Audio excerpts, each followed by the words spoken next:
Hi everyone. आज हम बात करेंगे एकलव्य सीरीज के अपने 10th लेक्चर की। 9 वीडियोस मैंने ऑलरेडी अपलोड कर दिए हैं जिन्हें आप देख सकते हैं।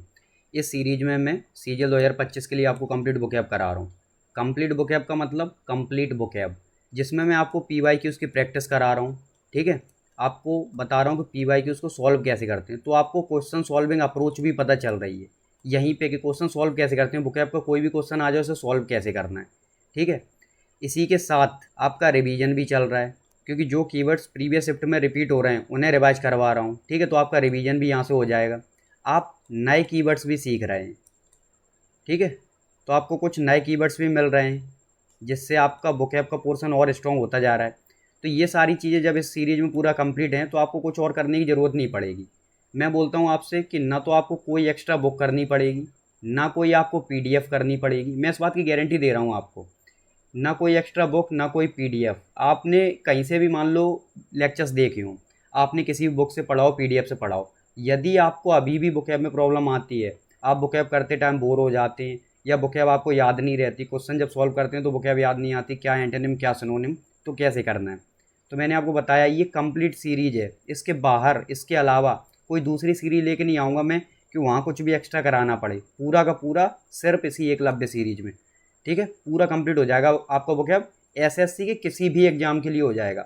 सीजीएल टारगेट इसलिए लिया है ताकि टाइम रहते पूरा कंप्लीट हो जाए सीरीज। ठीक है, इस वजह से सीजीएल का टारगेट है कि आपका प्री एग्जाम से पहले पूरा कंप्लीट हो जाएगा। तो आप देखना, इसी में आपका रिवीजन, आपकी प्रैक्टिस, सब कुछ हो जाएगा।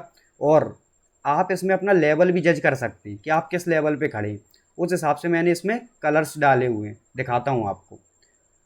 ये मेरा स्कोर है प्री और मेंस का, आप देख लो। ठीक है, कई बार बताया है।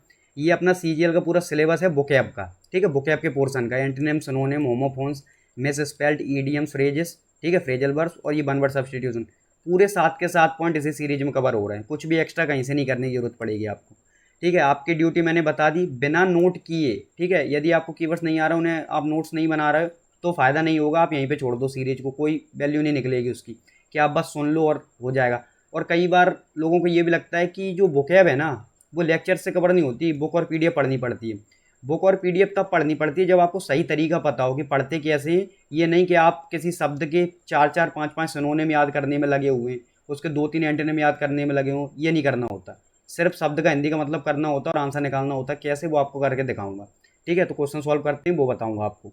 आपका काम क्या है कि सीरियस मोड में रहना है, पेन कॉपी लेके बैठ जाओ। ठीक है, जो शब्द आपको नहीं आ रहे उन्हें आपको नोट करना है, और कैसे नहीं आ रहा है वो आपको बता देता हूँ। देखो, ये सारी चीज़ आपने देख ली कि रेगुलर इंटरवल्स पे जब आप नोट्स बना लोगे तो आपको रिवाइज भी करना है, आपका पूरा बुकैब कंप्लीट हो जाएगा। देखो, कोई भी शब्द मैं आपको बताऊंगा उसमें 3 चीज़ें चेक करनी है कि स्पेलिंग, उसे बोलते क्या और उसका मतलब क्या है। यदि आपको कोई भी शब्द की तीनों चीज़ें आ रही हैं, उस शब्द को मत लिखना, क्योंकि वो आपका कंप्लीट है। एग्जाम के पॉइंट ऑफ व्यू से कुछ भी आ जाए उस शब्द से रिलेटेड, आप आंसर निकाल लोगे। लेकिन इसमें से कहीं भी चूक रहे हो, यदि आप स्पेलिंग नहीं आती, बोलना नहीं आता, या आपको उसका मतलब नहीं पता, आपको उसे लिखना है, ऑन द स्पॉट लिखना है। डिले नहीं करना कि नहीं बाद में लिख लेंगे। ठीक है, ये क्या है, बाइट वाले बहुत ईजी बुक है जो मैं बताऊंगा भी नहीं। इतना आपसे एक्सपेक्ट किया जाता है कि आपको आता होगा, डेफिनेटली आएगा। अब मान लो इज का मतलब, आर का मतलब, ठीक है, एंड का मतलब, अब ये तो बताऊंगा नहीं मैं, तो इतना तो आपको आता है। ईजी बुक है। अब येलो वाले आपको दिखेंगे। ठीक है, मॉडरेट आपको ऑरेंज दिखेगा ये, और ये रेड और बैकग्राउंड येलो में ये आपको डिफिकल्ट बुक है। अब ये बहुत कम दिखेंगे। मैंने जैसा बोला था आपसे, शिफ्ट के नंबर बढ़ते जा रहे हैं, नंबर ऑफ शिफ्ट जो कराता जा रहा हूँ ये कम होते जा रहे हैं, क्योंकि ये कन्वर्ट हो रहा है इसमें रिपीटेड बुकैब। अब बुकैब रिपीट होने लगी है बहुत सारी। आपको मैंने बताया था क्या दिखेगा सबसे ज़्यादा। सबसे ज़्यादा आपको या तो बाइट दिखेगा, जो किसी मतलब का नहीं है, आपको ऑलरेडी पता है। ईजी बुकैब दिखेगा, जिसमें हो सकता है कि मान लो 10 आए, उसमें से आपको 1 या 2 नहीं आते होंगे, बाकी सब आते होंगे। ठीक है, या 2-3 नहीं आते होंगे, बस, इससे ज़्यादा नहीं बचेगा इसमें कुछ। ऑरेंज वाले में क्या होगा कि आपको कम से कम 6-7 आते होंगे, 2-3 आप सीख लोगे। ठीक है, डिफिकल्ट वाले में क्या होगा, मान लो 10 आए, तो आपको यदि इसमें 2-3 भी आते ना तो काफ़ी अच्छा है, बाकी हम 6-7 सीख लेंगे। तो ये बहुत ज़्यादा बचेगा ही नहीं, ये इतना रिपीट होने लगेगा कि रिपीटेड कैटेगरी में आ जाएगा, पूरा बुकैब अपना कंप्लीट हो जाएगा, जो मैंने आपको बताया। यदि मैं यहाँ पे गारंटी दे रहा हूँ तो कुछ सोच समझ के ही दे रहा हूँ आपको। और मैं आपसे ये एक बात बोल रहा हूँ कि आप इस सीरीज को यदि कंप्लीट करते हैं, जिस हिसाब से मैंने बताया कि आपको ऑनेस्टी के साथ करना होगा। ठीक है, जो शिफ्ट में लेके आ रहा हूँ आप उसे देखिए। आप वहाँ से कीवर्ड सीख रहे हैं। ठीक है, आपको नोट्स बनाने जो आपको नहीं आ रहा है आप उन्हें रिवाइज कर लीजिए। और मैं बोल रहा हूँ आप केवल 4 से 5 लेक्चर्स देख लीजिए स्टार्टिंग के। जिसने इतने देख लिए उसे पता चल गया कि इंप्रूवमेंट हो रहा है कि नहीं। आपने नहीं देखे, आप सिर्फ 4 से 5 देख लीजिए, आपको पता चल जाएगा आपका लेवल कहाँ था और बुकैब इंप्रूव हो रही है कि नहीं, और किस तरह से क्वेश्चन को सॉल्व करते हैं। क्वेश्चन सॉल्विंग की अप्रोच मैंने शायद 5th वीडियो के बाद से कुछ बताई है, 6th 7th वीडियो से, अगर वो देखोगे तो वहाँ से पता चल जाएगा। बाकी मैंने यहाँ वोकैब तो पूरी कराई है यहाँ पे, ठीक है। ये क्या है आपका लेवल, कि आप कहाँ स्टैंड करते हो। आपने वहाँ क्वेश्चंस का लेवल देख लिया, ये आपका लेवल है। यदि सिर्फ वाइट वाले कर पा रहे हो तो आप 20% वोकैब पे हो, ईजी कर पा रहे हो ये येलो वाले तो आपकी 50% वोकैब है, ऑरेंज वाले कर पा रहे हो तो 80% पे हो। ये अच्छा खासा लेवल है, ठीक है। और ये डिफिकल्ट सीख लेंगे तो 100% पहुँच जाएंगे, वो कीवर्ड्स रिपीट होने लगेंगे तो अपना काम हो जाएगा यहाँ से। अब ये देखो मैं शिफ्ट लगा रहा हूँ PYQs के बेस्ट पे, कोई ऐसा नहीं कि रैंडमली कहीं से भी उठा लिए। तो CGL 2024 में जो आई है ना, सेकंड और थर्ड शिफ्ट कराऊंगा आपको 13 सितंबर की, तो दिखाता हूँ अब आपको। अब ये है, तो देखो वेडिंग का मतलब होता है शादी। आपको केवल हिंदी में शब्द पता करना और कुछ नहीं करना है इसका, कि क्या मैरिज और कुछ होता है, नहीं, बस है वेडिंग का मतलब शादी। पुट ऑन का मतलब क्या होता है, अंटिल का मतलब होता है जब तक, ठीक है, कि जब तक मैं ना आ जाऊँ जाना मत, तो वो वाला जब तक हो गया। अब देखो पुट ऑफ, पुट ऑफ का मतलब होता है पोस्टपोन करना, ठीक है, पोस्टपोन करना, डिले करना, या फिर किसी चीज़ को टालना। तो आप हिंदी में याद रखो कि पुट ऑफ का मतलब टालना होता है, किसी चीज़ को आगे बढ़ा देना। तो जो शादी है ना वो जनवरी तक क्या कर दी गई, आगे बढ़ा दी गई, ठीक है। तो सेंस यहाँ से निकलेगा। अभी मान लो आपको इसका आंसर नहीं पता, आप इनके मतलब लिखो पहले। पुट डाउन, पुट डाउन का मतलब होता है नोट करना, ठीक है। जैसे मैंने आपको बताया कि जो चीज़ें बता रहा हूँ आप नोट करना, जो आपको नहीं आता तो पुट इट डाउन। तो पुट डाउन का मतलब नोट करना होता है। पुट इन, मेहनत डालना, ठीक है। किसी चीज़ में आप मेहनत डाल रहे हो, एग्जाम की तैयारी कर रहे हो तो आप मेहनत डाल रहे हो, हार्ड वर्क कर रहे हो, तो पुट इन का मतलब हो गया मेहनत डालना। पुट अप, लगाना, ठीक है, टेम्पररी या परमानेंटली लगाना। जैसे आपने दीवार पे तस्वीर लगा दी तो दीवार पे तस्वीर टांगना, ठीक है। तो ये पुटअप का सेंस ये हो गया। अब मैं आपको एक चीज़ बताऊं, ये हैं सभी फ्रेजल वर्ब्स, ठीक है। जैसे ये पुट ऑन हो गया, ऐसे ही ये पुट ऑफ हो गया, ठीक है, ऐसे ही ये पुट डाउन हो गया, ऐसे ही यहाँ पे और क्या पुट इन है, और ये पुट अप है। तो ये 5 जो दिख रहा है ना पूरे के पूरे ये फ्रेजल वर्ब्स हैं। फ्रेजल वर्ब्स क्या होते हैं, 2 या 2 से ज़्यादा शब्दों से बनते हैं जिनका कुछ मतलब होता है लेकिन कंप्लीट मतलब नहीं निकलता। तो अब पुट ऑफ, पुट ऑन, तो ये डिले करना, पोस्टपोन करना, ये सब समझ में आ रहा है। फ्रेजल वर्ब्स बनते कैसे हैं, आपके पास वर्ब होगी, ठीक है, और उसके साथ में या तो आपके पास प्रेपोजिशन मिलेगा, ठीक है, प्रेपोजिशन, या फिर आपको एडवर्ब मिलेगा। ये बात समझो, तब बनती है फ्रेजल वर्ब, कि आपको वर्ब तो मिलेगी ही मिलेगी, यहाँ पे या प्रेपोजिशन होगा या एडवर्ब होगा। और ये जो कीवर्ड्स है ना ऑन, ऑफ, डाउन, इन और अप, ये प्रेपोजिशन और एडवर्ब दोनों की तरह काम करती हैं, ठीक है, कंटेक्स्ट के हिसाब से दोनों की तरह काम करते हैं। तो ये अपना काम यहाँ कर जाते हैं, वर्ब हमें मिल गई पुट, तो ये पूरे फ्रेजल वर्ब बन गए। तो ये चीज़ यहाँ से हो गई।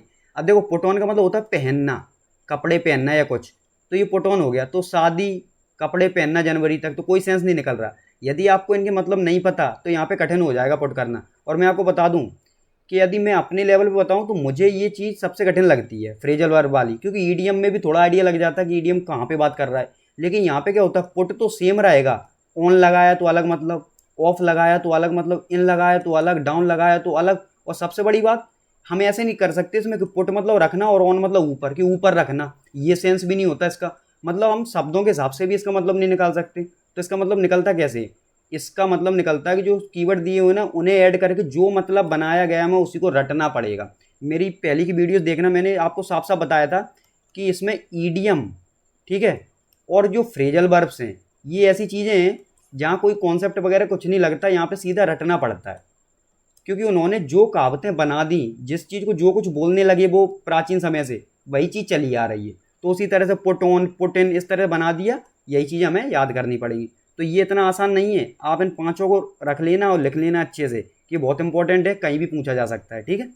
देखो सेफ, अब जो ग्रीन में आ रहे हैं ऑलरेडी रिपीट हो रहे हैं, कई शिफ्ट में हमने इसे देखा है। जो इस सीरीज को कंटिन्यू किए हुए है ना उसे पता है कि कीवर्ड कितने रिपीट हो रहे हैं। तो सेफ का मतलब मैंने बताया था बावर्ची या फिर प्रोफेशनल कुक, ठीक है। तो इसी में लिखता भी नहीं हूँ जो ग्रीन में, क्योंकि ये रिपीटेड है। स्टीवर्ड, स्टीवर्ड क्या होता है आपने देखा होगा, ये नेवी वगैरह में या फॉर्म निकलते हैं तो स्टीवर्डशिप की पोस्टिंग के लिए निकलता है, फॉर्म में की जगह निकली हुई है। तो स्टीवर्ड का मतलब होता है जो सर्व करे। अब देखो याद कैसे रखना, सेफ होता है जो खाना बनाता है, और जो सर्व करता है परोसता है ना, परोसने वाला, तो वो स्टीवर्ड हो गया। एक तो आप इसे बेटर भी बोल सकते हो, ठीक है, ये वाला भी होता है कि बेटर। लेकिन ये कैसा होता है, प्रबंधक होता है, मैनेजर टाइप सेंस निकलता है कि सारी चीज़ें देखता है। ऐसा नहीं कि सिर्फ खाना ही परोस रहा है और भी चीज़ें देख रहा है कि सब फैसिलिटीज सही मिल रही हैं ना सभी लोगों को, तो वो मैनेजर, प्रबंधक, ये सेंस निकलता है। तो आपको समझ में आ गया ये कहाँ पे काम करता है। ठीक है, सर्व करता है, ख्याल रखता है जो भी लोग विजिट कर रहे हैं, तो वो चीज़ हो गई। जैसे आपको होटल वगैरह में मिल जाएगा। देखो इसे पढ़ते हैं सोफर। अब देखो यहाँ पे मैंने बोला आपको बोलना नहीं आ रहा, मान लो बहुत से लोग चौफियर पढ़ते हैं, ठीक है, जब मुझे पता नहीं था तो मुझे भी लगता था चौफियर है, लेकिन मैंने प्रोनाउंसिएशन इसका समझा तो इसे सोफर बोलते हैं। क्या? सोफर। अब सोफर का मतलब होता है प्राइवेट ड्राइवर, ठीक है, बस ये मतलब है। अब बताओ कितना सिंपल कीवर्ड, हमें पता है ड्राइवर जो वाहन चलाता है, गाड़ी चलाता है, और इसका सोफर, अब क्या मतलब था इसे लिखने का, लेकिन उन्होंने लिखा है, तो प्राइवेट ड्राइवर होता है इसका मतलब। ग्लूटन का मतलब होता है पेटू। पेटू का मतलब जो बहुत खाता है, आपको समझ में आ गया, जो बहुत खाता है, ठीक है, बहुत खाना खाता है, ये लिख लो। तो आपको भी ऐसे ही लिखना है हिंदी में, आपको किसी की इंग्लिश के लिए नहीं जाना, क्योंकि आप तो अपने आइडिया पे आंसर निकालोगे ना। अब देखो वन वर्ड सब्सटीट्यूट कैसे निकलता है, one who eats a lot. A lot मतलब बहुत ज़्यादा खाता है, आंसर आ गया ग्लूटोन, ठीक है। अब देखो मान लो आपको इसका मतलब नहीं पता, आपको ये दो कीवर्ड कठिन पड़ेंगे, ये सोफर और ये ग्लूटोन, लेकिन सेप का मतलब तो ऑलरेडी रिपीट हो रहा है, स्टुवर्ट कहीं ना कहीं सुना होगा, थोड़ा आइडिया होगा, तो आप इन दोनों में से जाओगे। इन दोनों में से जाओगे तो आपका चॉइस ये भी हो सकता है, ये भी हो सकता है। तो आप कम से कम पहले जहाँ चारों ऑप्शन लग रहे थे दो हटाए, 50% पे तो आ गए। आप टिक करोगे तो हो सकता है कि ये आपका सही टिक लग जाए, और अगर ये करोगे तो गलत हो जाएगा। तो चांसेस तो इंप्रूव हो रहे हैं कि हाँ, कि जहाँ हमारा 0% बन रहा था, ठीक है, या फिर हम एक टिक लगाते तो सिर्फ हमारा 25% बनता, वहाँ अब हम 50% पे खड़े हुए हैं। तो इस तरह से हमें इंप्रूवमेंट करना होता है और मार्क्स यहाँ से बढ़ते हैं। अभी देखना आगे।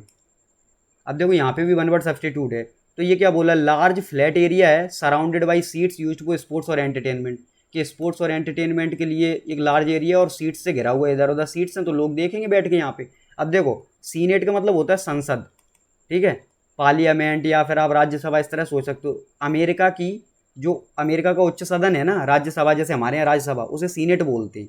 तो इस तरह से ये संसद और पॉलिटिक्स से रिलेटेड है।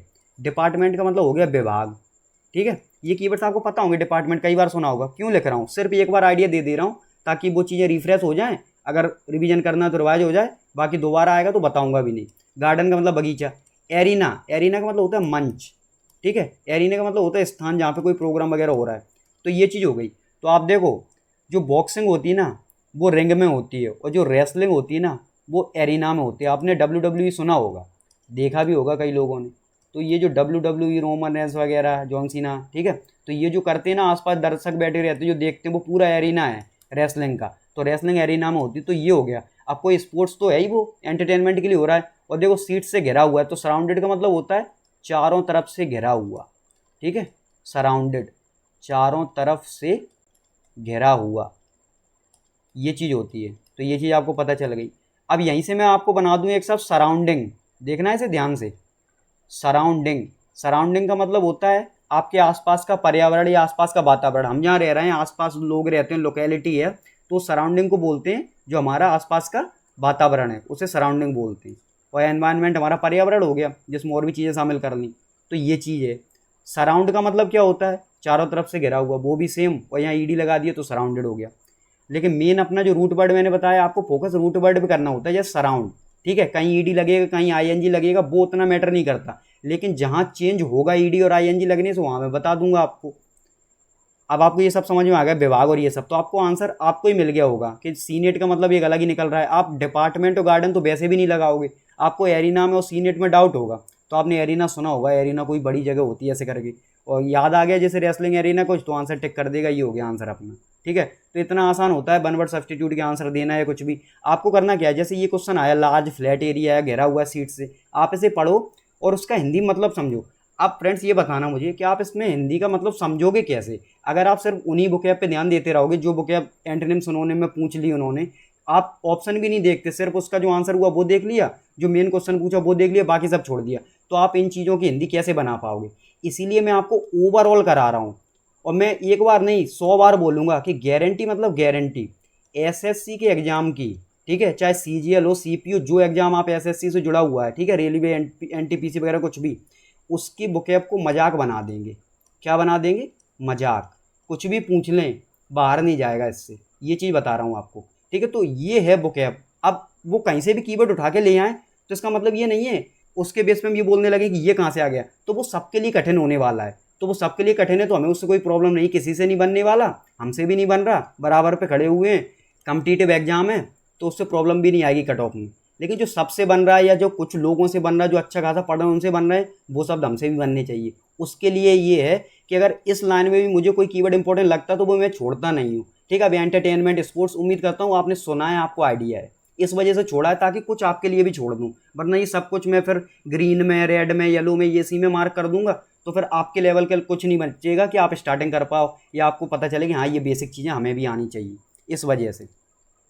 अब देखो, रिटायर का मतलब होता है सेवानिवृत्त होना, तो आपने सुना होगा। अब आपको बेशक सेवानिवृत्त ना पता हो, ठीक है, कि कभी सुना भी ना हो कि सेवा देते थे पहले, कहीं सर्विस दे रहे थे, अब उससे छुटकारा मिल गया तो सेवानिवृत्त हो गए, ठीक है। तो ये होता है रिटायर का मतलब, तो आपको पता ही है। करियर का मतलब क्या होता है, देखो हम बोलते हैं मैं करियर बनाना ये सब, तो ये होता है प्रोफेशनल लाइफ। इसका मतलब समझो, प्रोफेशनल लाइफ, एक पर्सनल लाइफ, एक एजुकेशनल लाइफ, एक कॉलेज लाइफ, ऐसे अलग अलग लाइफ को अलग अलग टर्म्स दे दिए। तो प्रोफेशनल लाइफ के आप अपनी जीविका के लिए, आप जीवन चलाने के लिए क्या कर रहे हो, तो वो है करियर को ये बोलते हैं प्रोफेशनल लाइफ आपकी, ठीक है। व्यावसायिक जीवन, इसे ऐसे भी बोल सकते हैं, व्यावसायिक जीवन। लेकिन मुझे पता है मैंने क्यों लिखा है इंग्लिश में, आपको व्यावसायिक जीवन से पहले प्रोफेशनल लाइफ याद आ जाएगा, इस वजह से। पब्लिश का मतलब होता है छापना, इसे मैं लिखूंगा भी नहीं, ठीक है। प्रकाशित करना, छापना। सेवरल का मतलब होता है कई, मैनी, बताया था मैंने आपको, बहुत। अलाउड का मतलब होता है कि परमिशन मिल गई, ठीक है।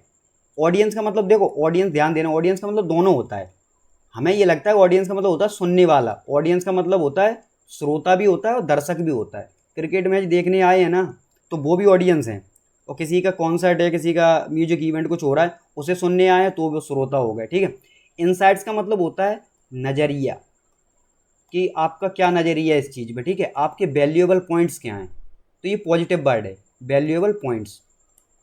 मैं आपको एक चीज़ और बोलूँ, आप जब ये कीवर्ड्स करते हो ना, आप हमेशा एक चीज़ ध्यान में जरूर रखना कि जो शब्द आपने देखा या मैं बता रहा हूँ, उसको ये इस पे जरूर सेग्रीगेट करना कि वो पॉजिटिव है, नेगेटिव है या फिर न्यूट्रल है, ठीक है। इससे आंसर्स निकलते हैं एंटोनिम सिनोनिम के। मैंने आपको क्लॉज टेस्ट में कई बार करके बताया है, जिसने क्लॉज टेस्ट का एक दो वीडियो देखे उसे पता है कि उससे कितनी हेल्प मिलती है। तो ये सारी चीज़ें मैं आपको ऑल ओवर चीज़ें कंप्लीट करा रहा हूँ कि आप जब क्लॉज टेस्ट पढ़ोगे ना, तो यही कीवर्ड्स आएंगे, इन्हीं कीवर्ड से आप क्लॉज टेस्ट सीखोगे, सिंपल वोकैब जो मैं बोलता हूँ, आपके लिए क्लॉज टेस्ट आसान हो जाएगा।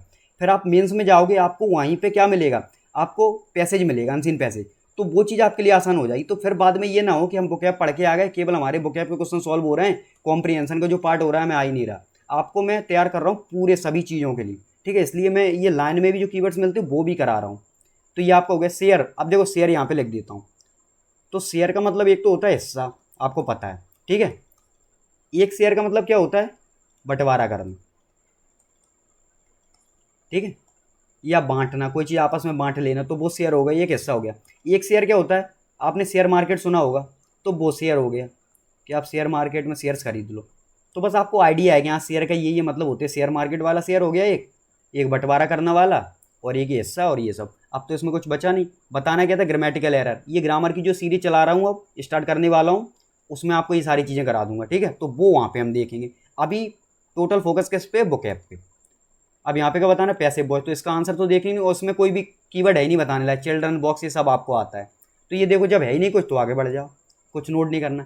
डेकोरेट का मतलब सजाना, रिपीट हो रहा है, होमोफोन बताना है, अभी देखना।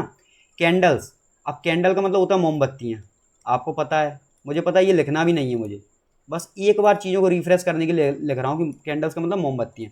एवरीवेयर का मतलब हर जगह, ठीक है, जहाँ भी जाओ हर जगह वो चीज़ है, तो एवरीवेयर।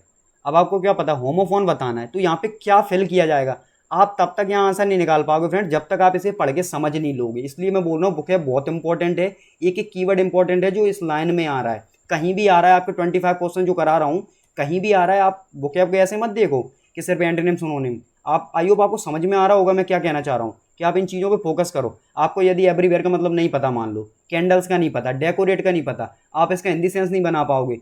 आप, मैं ये नहीं बोल रहा आपको पूरा समझ में आ जाएगा, आप थोड़ा बहुत हिंदी सेंस तो बनाओगे तब आंसर निकाल पाओगे, वरना छूट जाएगा ये। अब देखो, the fill up boy decorated with candles, कि इसे डेकोरेट किया गया कैंडल्स के साथ में, और चॉकलेट्स थी हर जगह।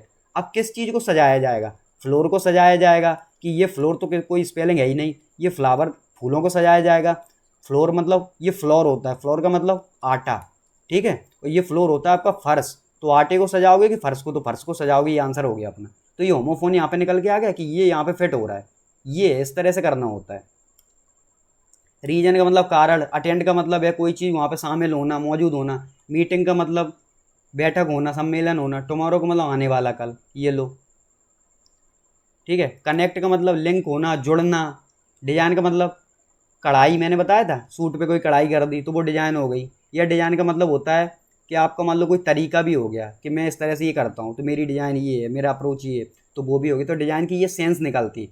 कई शब्दों का ऐसा होता है कि हमें एग्जैक्ट मतलब भी नहीं पता होता। जैसे डिजाइन, हम कहते हैं कि इसकी डिजाइन अच्छी लग रही है और उसका हिंदी में पता ही नहीं हम कहना क्या चाह रहे हैं। तो हमें पता है कि ये जो बनावट है, ये जो कढ़ाई है, हम उसके बारे में बोल रहे हैं। तो बस डिजाइन इतना फेमस हो गया है कि हम उसकी जगह हिंदी बताना ही नहीं पड़ता, सब लोग समझ जाते। तो वही है, डिजाइन समझ में आ गया। इलेक्ट्रिसिटी का मतलब आपको बिजली पता है। ठीक है, यहाँ पे आपको मेटल स्ट्रिप, तो मेटल का मतलब आपको पता है धातु होता है। क्या होता है? धातु। ठीक है, और स्ट्रिप्स का मतलब होता है पत्तियाँ। अब ये कौन सी पत्तियाँ? ये उसकी चाय की पत्ती वाली पत्तियाँ नहीं, या फिर उसकी तुलसी की पत्तियाँ, वो नहीं। धातु मेटल की स्ट्रिप्स, मान लो पतली पतली ये स्ट्रिप्स बना ली मेटल की, ये पतली पतली स्केल जैसी होती है, स्केल या उससे भी पतली, तो वो मेटल की स्ट्रिप्स। ठीक है, तो ये हो गया। अब ये सल्फ्यूरिक एसिड सॉल्यूशन, ये कुछ नहीं, H2SO4 सुना होगा केमिस्ट्री में। ठीक है, तो ये सल्फ्यूरिक एसिड केवल एसिड है, जैसे अम्ल बोलते हैं, तो ये एसिड का मतलब पता हो। तो ये चीज़ है कि इसका कीवर्ड आपको कुछ, ये कीवर्ड है भी नहीं। ठीक है, ये केवल एक शब्द है, टर्म है एसिड के लिए। H2SO4, HCl, हाइड्रोक्लोरिक एसिड, ये सब सुना होगा। डिस्कवर का मतलब क्या होता है? खोज करना, इन्वेंशन करना, तो ये हो गया। अब ये ग्रीन में मैं लिख नहीं रहा, सिर्फ बता रहा हूँ क्योंकि ऑलरेडी रिपीटेड है। ठीक है, मैं एक चीज़ जानना चाहूँगा, क्या कोई भी ऐसा है जो अभी 10th वीडियो लगातार देख रहा है, 1 से लेके 10 तक आ गया है? अगर कोई है तो ज़रूर कमेंट करना, क्योंकि मैं जानना चाहता हूँ कोई एक भी ऐसा हो जिसने देखा है और वो बताए अपना एक्सपीरियंस, क्या सच में इंप्रूवमेंट हुआ है, क्या फ़ायदा हुआ है, कि ऐसे ही बस ये सीरीज चल रही है। ठीक है, एडमायर का मतलब होता है तारीफ़ करना। ठीक, तारीफ़ करना। अब मैंने एडमायर बोला तो आप खुद समझ जाओ, एडमायर्ड नहीं, ईडी हटाओ, मतलब डी यहाँ पे हटाओ, तो एडमायर। तो ये चीज़ है, यहाँ पे वो कंटेक्स्ट के हिसाब से लिखा है जैसा ही सेंटेंस है, लेकिन हमें अपने रूट वर्ड पे ध्यान देना है, एडमायर। तो ये हो गया तारीफ करना, प्रशंसा करना। अब देखो स्ट्रेट शूटर, स्ट्रेट का मतलब होता है सीधा। आपने सुना होगा स्ट्रेट ड्राइव वगैरह क्रिकेट में कि सीधा शॉट मारते तो स्ट्रेट ड्राइव बोलते हैं। और शूटर कौन होता है? गोली चलाने वाला, बंदूक चलाने वाला, जो शूट कर रहा है, मारने वाला। तो वही हो गया मारने वाला। ठीक है, या ऐसे आराम से लिख दें यहाँ पे, निशाना लगाने वाला। ठीक है, शूटर, निशाना लगाने वाला। मैंने बोला सिर्फ आप इंग्लिश की हिंदी पकड़ लो यहाँ पे शब्द की, और कुछ नहीं करना। अब ये ईडीएम है, इसका आंसर निकालेंगे। ठीक है, तो देखो, all his friends admired him, उसके सभी दोस्त उसकी तारीफ करते हैं। अब इसकी हिंदी तब बना पाओगे जब ये इन सभी शब्दों के मतलब आपको पता होंगे। ठीक है, उसके सभी दोस्त उसकी तारीफ करते हैं, क्योंकि वो कौन है? एक स्ट्रेट शूटर है, कि वो सीधा मारता है, सीधा निशाना मारता है। मैंने बताया था ईडीएम का सीधा मतलब कभी निकलता ही नहीं है, कि जो लिखा हुआ है वो आंसर वैसा ही निकलेगा ही नहीं, कि सीधा मारने वाला। जैसे मैंने बताया था break a leg, good luck बोलते हैं, तो कितना अजीब है कि पैर तोड़ना और यहाँ पे गुड लक बोल रहे हैं, बेस्ट ऑफ लक बोल रहे हैं। तो उसी तरह से कि एक्सीलेंट शूटर है।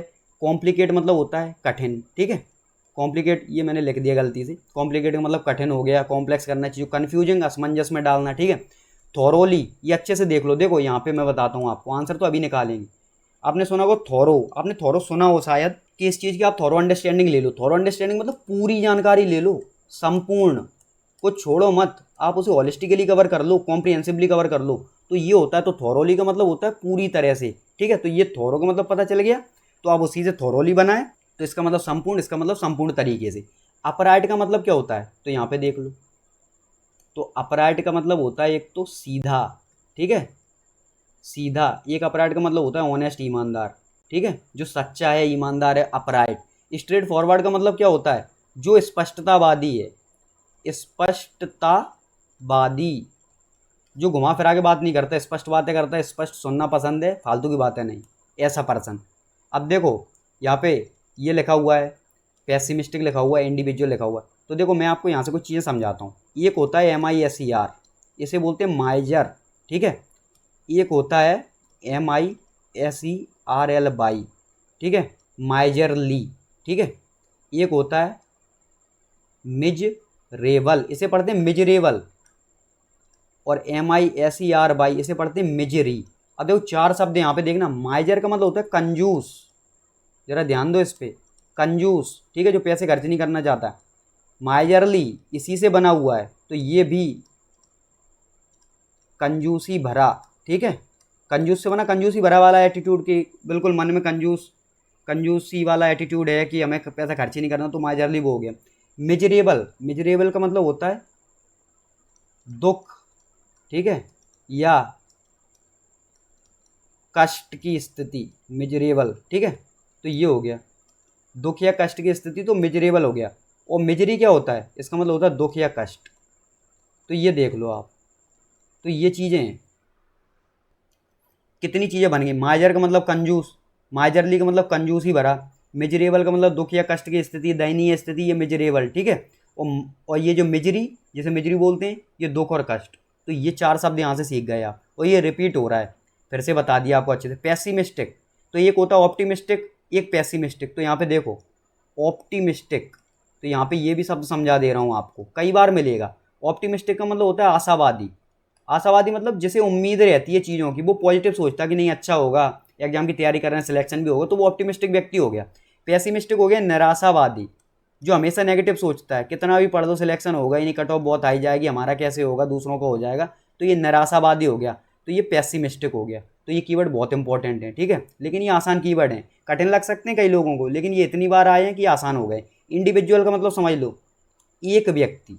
जब एक व्यक्ति की बात होती है ना, तब हम इंडिविजुअल शब्द यूज करते हैं। बाकी जब कई व्यक्ति आ जाए तो एक कम्युनिटी बन जाती है, समुदाय, समूह। अब आंसर निकालते हैं कि उसके सभी दोस्त उसकी तारीफ करते हैं क्योंकि वो सीधा मारता है। सीधा मारता नहीं है, क्योंकि वो स्पष्टतावादी है, ठीक है, सच्चा है, ईमानदार है पूरी तरह से, इसलिए उसे पसंद करते हैं। तो आंसर ये निकलेगा इसका। अब ईडीएम है तो हमें एग्जैक्टली आंसर पता होना चाहिए कि कभी भी क्वेश्चन आ जाए कि स्ट्रेट शूटर आपसे पूछा जाए तो उसका आंसर यही होगा, जो स्पष्टतावादी है, साफ बोलता है, ऑनेस्ट है, ठीक है। तो इसकी जगह पे वो ऑनेस्ट भी लिख सकते हैं, तब भी आंसर वही होगा, एन ऑनेस्ट पर्सन। तो आंसर वो टिक कर दो। तो आपको बस आइडिया ये लेना है कि हाँ, स्ट्रेट शूटर का मतलब ईमानदार, सच्चा, स्पष्टतावादी, ये सब होता है। ये नहीं होता कि चीज़ें कठिन कर दी, कन्फ्यूजिंग कर दी, या फिर एक्सीलेंट शूटर बहुत अच्छे से मार रहा है, ऐसा नहीं। तो ये सारी चीज़ें आपको समझ में आ गई, शब्दों के मतलब पता चल गई, ईडीएम का आंसर कैसे निकालना है।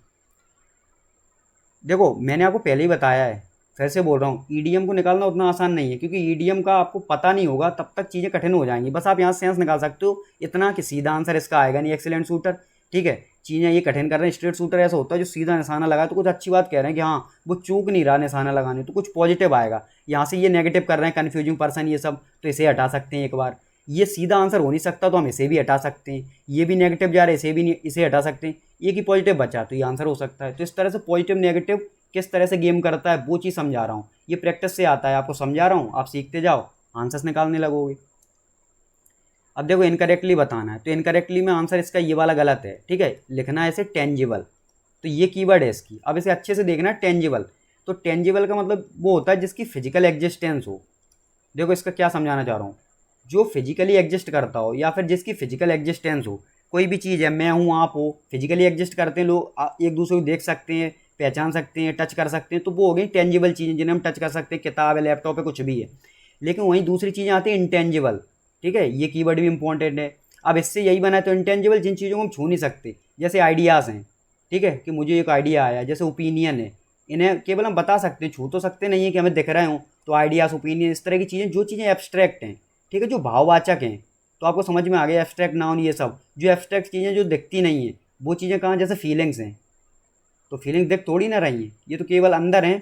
तो ये चीज़ एब्स्ट्रैक्ट हो गई, तो ये इंटेंजिबल हो गई, जो फिजिकली एग्जिस्ट नहीं करती हैं, ठीक है, जो भौतिक रूप में नहीं है। तो बस ये चीज़ आपको समझ में आ गई। टेराकोटा, आपने देखो हड़प्पन सिविलाइजेशन वगैरह के बारे में सुना होगा, सिंधु घाटी सभ्यता। तो ये टेराकोटा फिगराइंस वहाँ सुना हो शायद आपने। तो ये क्या है, ये मिट्टी से रिलेटेड है, ठीक है। आपको यदि इतना भी याद आ गया ना तो आंसर हो जाएगा, मिट्टी। अब स्पेलिंग देख लो, TERRACO, टेराकोटा, मिट्टी, वो भी कैसी, पकी हुई मिट्टी। अब आपको इतना सीख लिया आपने कि पकी हुई मिट्टी, ऐसा नहीं कि कच्ची मिट्टी की जो आसानी से टूट जाए, पकी हुई मिट्टी, या फिर मिट्टी से बनी हुई कोई चीज़। तो मिट्टी से बने हुए खिलौने वगैरह है ना, तो उन्हें बोल दिया टेराकोटा, कि वो मिट्टी से बने हुए, इस वजह से कोई भी चीज़ मिट्टी से बनी, पॉट बना दिए, बहुत अच्छे अच्छे घड़े बना दिए ऐसे, तो मिट्टी से बनी कोई भी चीज़ हो वो टेराकोटा बोल दिया उन्होंने। ये चीज़ होती है, ठीक है। तो पकी हुई मिट्टी या फिर मिट्टी से बनी हुई चीज़ें, तो ये चीज़ हो गई टेराकोटा। तो आप ऐसे याद रख सकते हो, मिट्टी से बनी हुई चीज़ें, ठीक है। टेंजिबल का मतलब आपको पता चल गया। टर्सियल का मतलब होता है तीन में से एक, टर्सियल, तीन में से एक। टेरासाइड का मतलब होता है जो प्रकृति के लिए हानिकारक हो, जानलेवा हो, ठीक है। प्रकृति के लिए कोई भी चीज़ अगर जानलेवा है ना तो वो टेरासाइड है, प्रकृति के लिए जानलेवा। बस कुछ भी, कोई भी चीज़ आप समझ लो जो हानि पहुंचा रही है, मान लो पेस्टिसाइड्स वगैरह हैं, फर्टिलाइजर है, यदि बहुत ज़्यादा हम उसका यूज कर रहे हैं तो वो भी प्रकृति के लिए हानिकारक है, तो वो उन्हें हम टेरासाइड के रूप में देख सकते हैं। तो ये चीज़, अब देखो तीन में से एक मैंने क्या बताया, आपने सुना होगा प्राइमरी, सेकेंडरी, टर्सियरी। तो प्राइमरी पहला, सेकेंडरी दूसरे नंबर का, टर्सियरी यहाँ भी तीसरे नंबर पर आ रहा है। तो कहीं भी आप तीन चीज़ों में से कोई एक पकड़ोगे ना तो आप उसे टर्सियल के सेंस में देख सकते हो। तो इसका बस यही मतलब है कि यहाँ तीन में से कोई एक, अब वो कुछ भी बना रहा है, ठीक है। तो ये चीज़ समझ गए। अब इनकरेक्टली आपको पता चल गया। अब इसमें यही है, आपको ये कीवर्ड के स्पेलिंग नहीं पता होंगे तो ये तो क्वेश्चन कठिन हो जाएगा हमारे लिए, क्योंकि टेराकोटा, टेंजिबल, टर्सियल, टेरासाइड, देखो ये क्वेश्चन, ये कीवर्ड उतना कठिन नहीं है। हो सकता है टेराकोटा कठिन लगे, टेरासाइड भी कठिन लग सकता है, ये टर्सियल और टेंजिबल ये दोनों ही सिंपल हैं। तो और गलती भी यहीं पे है, तो इन्होंने गलती यहाँ पे दी नहीं। जब आपको यहीं गलती एग्जैक्ट पता चल गई कि हाँ हमें पता टेंजिबल की ये स्पेलिंग होती नहीं है, तो बस हमें इनकरेक्टली मिल गया, हमें इससे मतलब भी नहीं है। लेकिन आगे के एग्जाम्स के लिए तो तैयार होना है, क्योंकि आगे वो टेराकोटा गलत करेंगे, वो आपसे यहाँ पे एक आर कम कर देंगे, एक टी कम कर देंगे। तो इसके लिए तैयार होना कि हाँ ये भी हमें आना चाहिए, ताकि हम आगे के लिए फ्यूचर के एग्जाम्स के लिए भी तैयार हो जाएं।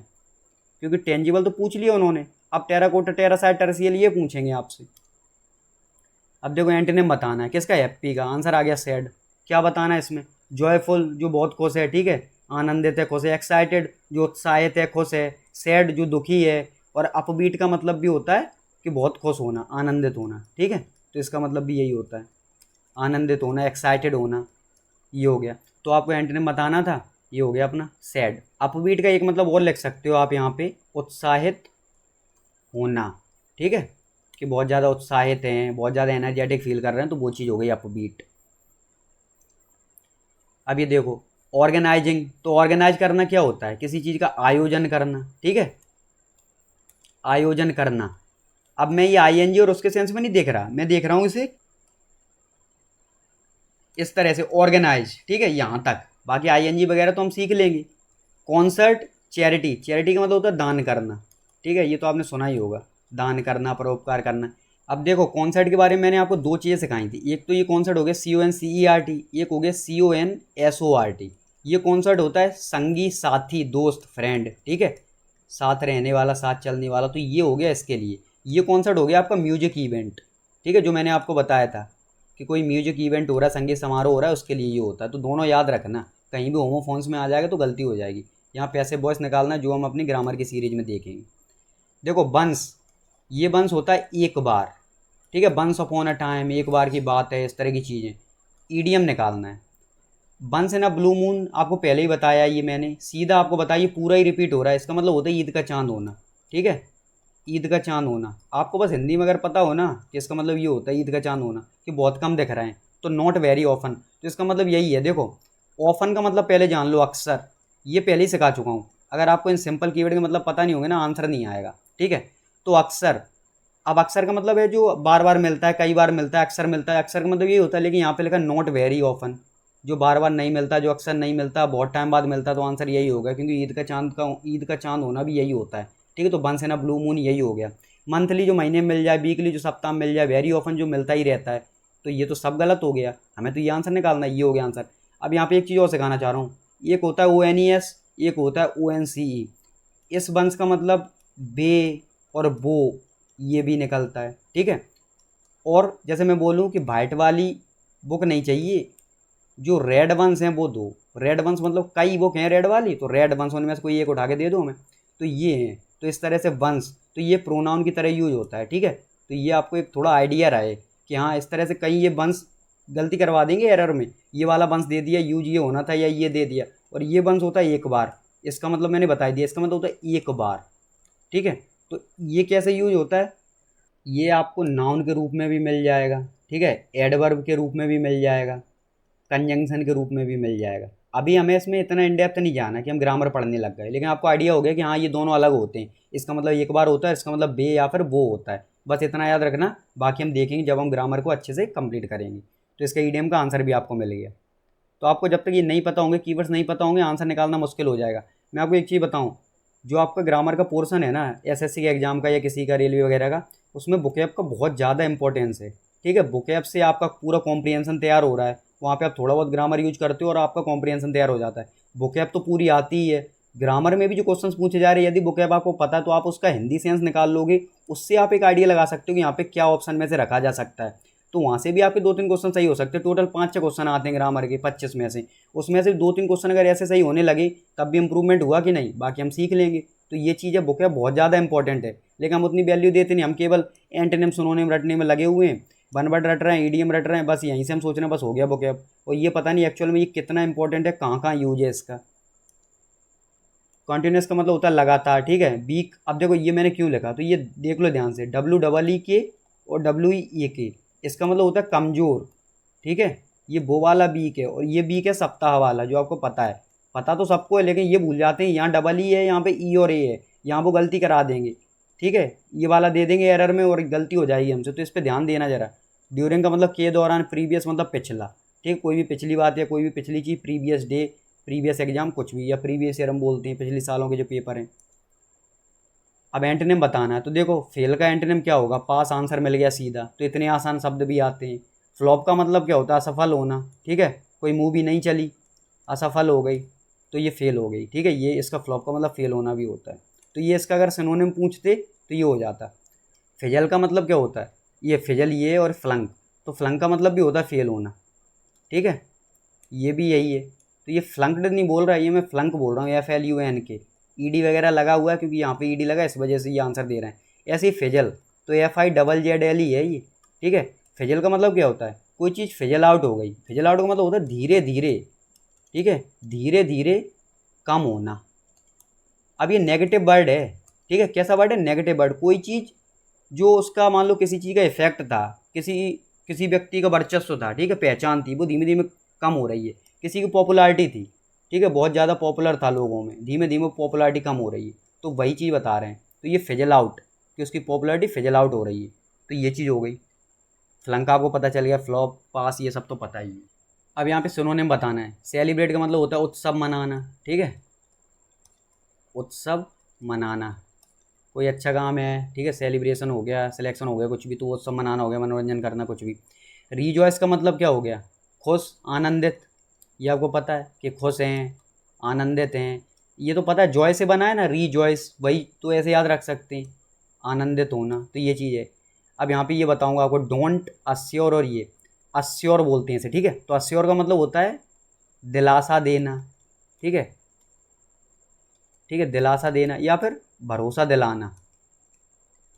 कैसा, कि आप टेंशन मत लो, ये मेरे साथ है, तो ये ऐसे भरोसा दिला रहे हैं ना, अस्योर कर रहे हैं कि आप टेंशन मत लो, मेरे साथ है, मेरी जिम्मेदारी, तो दिलासा दे रहे हैं, भरोसा दे रहे हैं, तो वो हो गया अस्योर करना, भरोसा दिलाना, ठीक है। डोंट का मतलब पहले ये देख लेते हैं, बिच, BITCH, एक तो ये होता है जिसका मतलब होता है फीमेल डॉग, ठीक है, डॉग मतलब कुत्ता, फीमेल डॉग के लिए बिच शब्द यूज होता है, ठीक है। अब ह्यूमन बींग्स के लिए यूज कर लेते हैं ना, तो काफ़ी नेगेटिव वर्ड है ये, यूज नहीं करना चाहिए, ये एक तरह से गाली की तरह है, ठीक है, जैसे अब्यूजिव वर्ड की तरह। और WITCH, ये इसका मतलब होता है चुड़ैल, ठीक है, ये इस तरह चुड़ैल बोलते हैं, चुड़ैल, इसका मतलब होता है जादूगरनी। अब पता है जादूगरनी कौन सा सेंस, जो जादू टोना करती हो वो वाली, तो जादू टोना वाली जो नेगेटिव सेंस में जा रहा है। एक जादूगर होता है जो मनोरंजन के लिए जादू कर रहा है थोड़ा बहुत, ये जादू टोना वाला, मंत्र फूंक दिया और वो सब, तो ये वो चुड़ैल वाला सेंस आ गया। तो ये अंतर क्या है, ये BITCH है, ये WITCH है, यहीं पे मैंने बता दिया, तो इन दोनों को ध्यान रखना पड़ेगा, ठीक है, ये ऐसे तैयारी करनी होती है। तो ये हो गया। अब हम देख लें तो डोंट का मतलब बस में करना, ठीक है, बस में करना, काबू में करना, ये चीज़ होता है। तो ये मान लो मंत्र फूंक दिया, कुछ भी काबू में कर लिया, बस में कर लिया, तो वो डोंट हो गया। तो ये नया शब्द आपने सीखा, काफ़ी इंपॉर्टेंट भी है।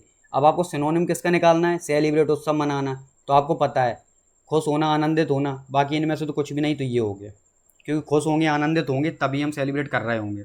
अभी देखो वन वर्ड सब्सटीट्यूट बताना है।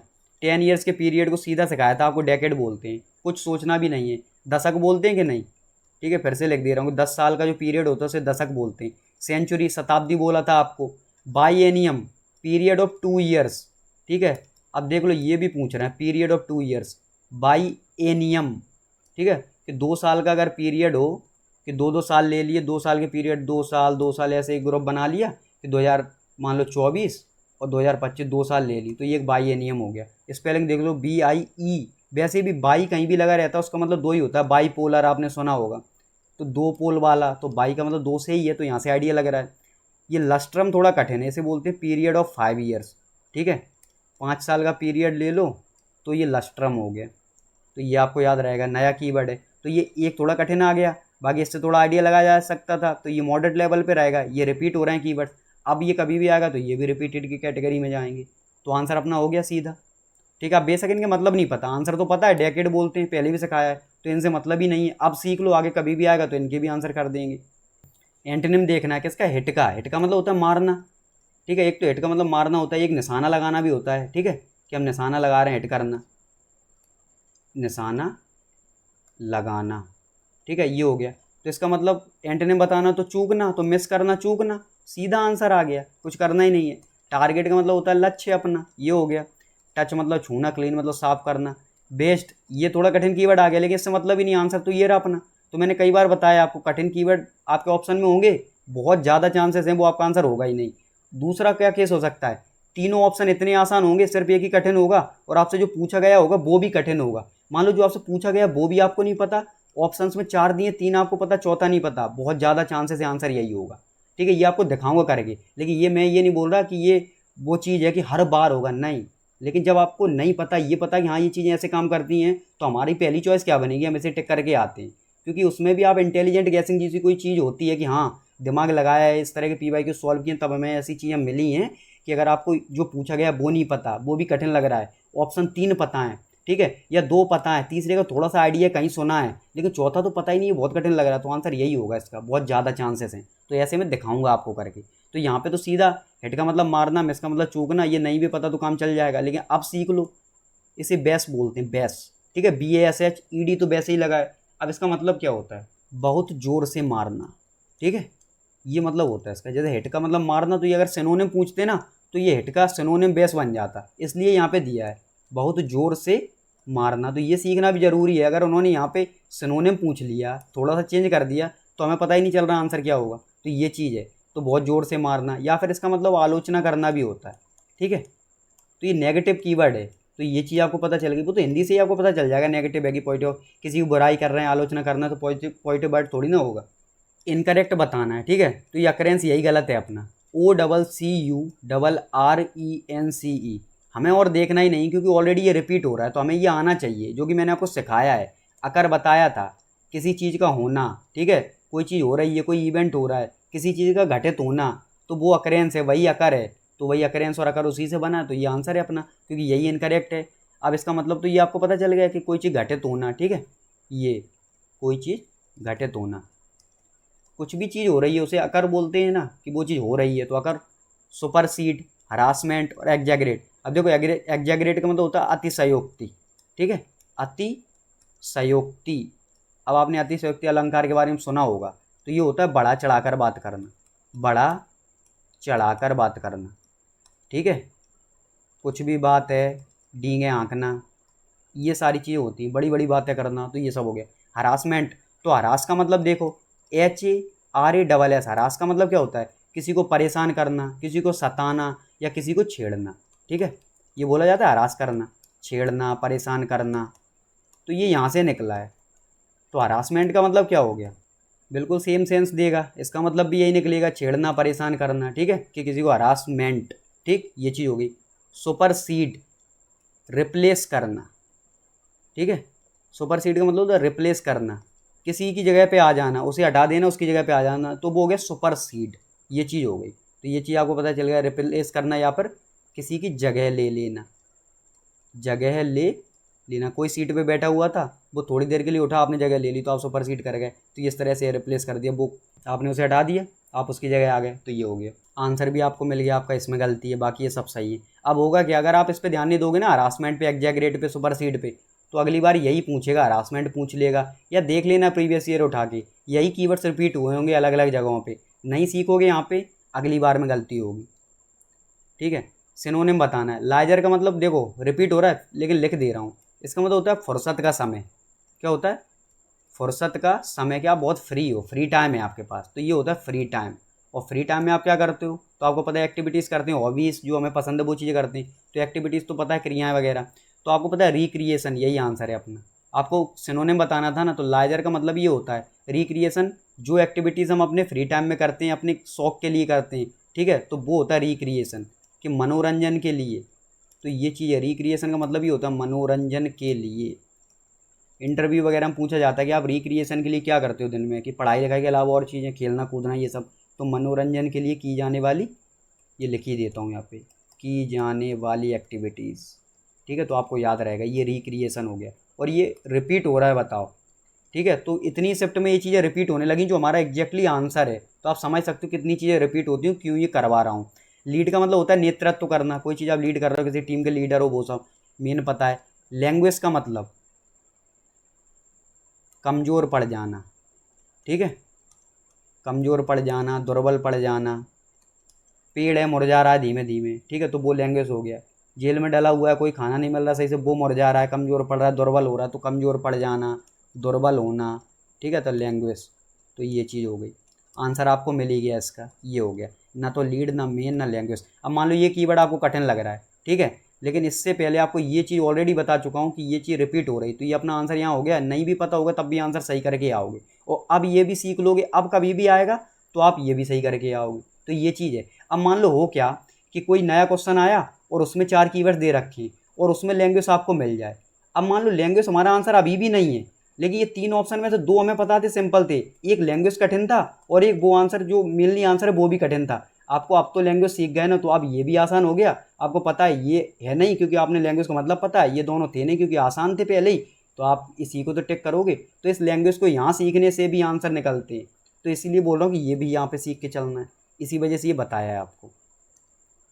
अब देखो इसके सारे कीवर्ड्स नेक्स्ट स्लाइड पे देख लेते हैं, ठीक है, तो ये देखो ये ग्रीन वाले देख लें पहले जो रिपीट हो रहे हैं। अर्थक्वेक का मतलब भूकंप पता है, ड्यूरिंग का मतलब के दौरान, सिग्निफिकेंट का मतलब इंपॉर्टेंट होता है, रेयरली का मतलब जो बहुत कम, ठीक है, बहुत कम हो, रेयरली ना के बराबर कोई चीज़ हो रही है। सब्सटेंशियल का मतलब होता है इम्पॉर्टेंट, ठीक है, इम्पॉर्टेंट, सब्सटेंशियल जिस चीज़ की वैल्यू है, कोई चीज़ खास है, कोई चीज़ प्रमुख है, ठीक है, ये चीज़ हो गई। क्रस्ट मतलब होती है ऊपरी सतह, ठीक है, आपने सुना भी होगा, काफ़ी आसान कीवर्ड है, तभी सारे कीवर्ड्स आपको येलो में दिख रहे हैं। जैसे आपने सुना होगा ये अपनी पृथ्वी है, तो अंदर क्या, ऊपर क्रस्ट है, फिर बीच में मेंटल है, फिर लास्ट में अंदर बिल्कुल कोर है, ठीक है, तो ये ऊपरी सतह जो है ना, जो ठोस ऊपरी सतह, उसी को बोलते हैं क्रस्ट। लैंडस्लाइड्स का मतलब होता है भूस्खलन, ठीक है, अब बोलने में तो भूस्खलन है, समझ में ही नहीं आएगा है क्या। तो आपने देखा बरसात हो गई, बड़े बड़े पहाड़ थे वो नीचे नीचे की तरफ धसक के आ गए, ठीक है, तो धसकना बोलते हैं ना, तो ये जो धसक के नीचे आ गए और नीचे रोड वगैरह ब्लॉक कर दी, तो ये पूरा जो मलबा नीचे तक आ गया वही भूस्खलन है, कि ऊपर पहाड़ बने होते नीचे धसक के आ गए, तो वो हो गया भूस्खलन। ये लैंडस्लाइड्स हो गई कि जो ज़मीन थी वो स्लाइड कर गई, ऐसे भी याद रख सकते हैं। डिस्ट्रक्शन का मतलब होता है विनाश, ठीक है, बर्बादी, विनाश। अब ये किससे रिलेटेड है, भूकंप वगैरह आ गया तो पूरा क्लस्टर उसी से रिलेटेड है, तो बर्बादी होती है, विनाश होता है, ठीक है, जान माल का खतरा रहता है, तो ये सारी चीज़ें हो गई। सुनामी आपको पता है, जो समुद्री लहरें, समुद्री भूकंप आता है, ठीक है, समुद्र में जो लहरें उठती हैं बहुत तेज, ठीक है, तो आपको ये पता है, समुद्री भूकंप बोल सकते हो। डेब्रिस का मतलब होता है मलबा। अब ये जो लैंडस्लाइड्स हुई, भूस्खलन हुआ, मैंने बताया रोड ब्लॉक हो गई तो मलबा आ जाता है नीचे, तो वही होता है डेब्रिस का मतलब मलबा, पत्थर, कंकड़, ये सारी चीज़ें। स्ट्रक्चर का मतलब बिल्डिंग्स होता है, ठीक है, बिल्डिंग्स। स्ट्रक्चर का मतलब ढांचा होता है, कि इस चीज़ का स्ट्रक्चर कैसा है, इस चीज़ की बनावट कैसी है, तो ये चीज़ भी है।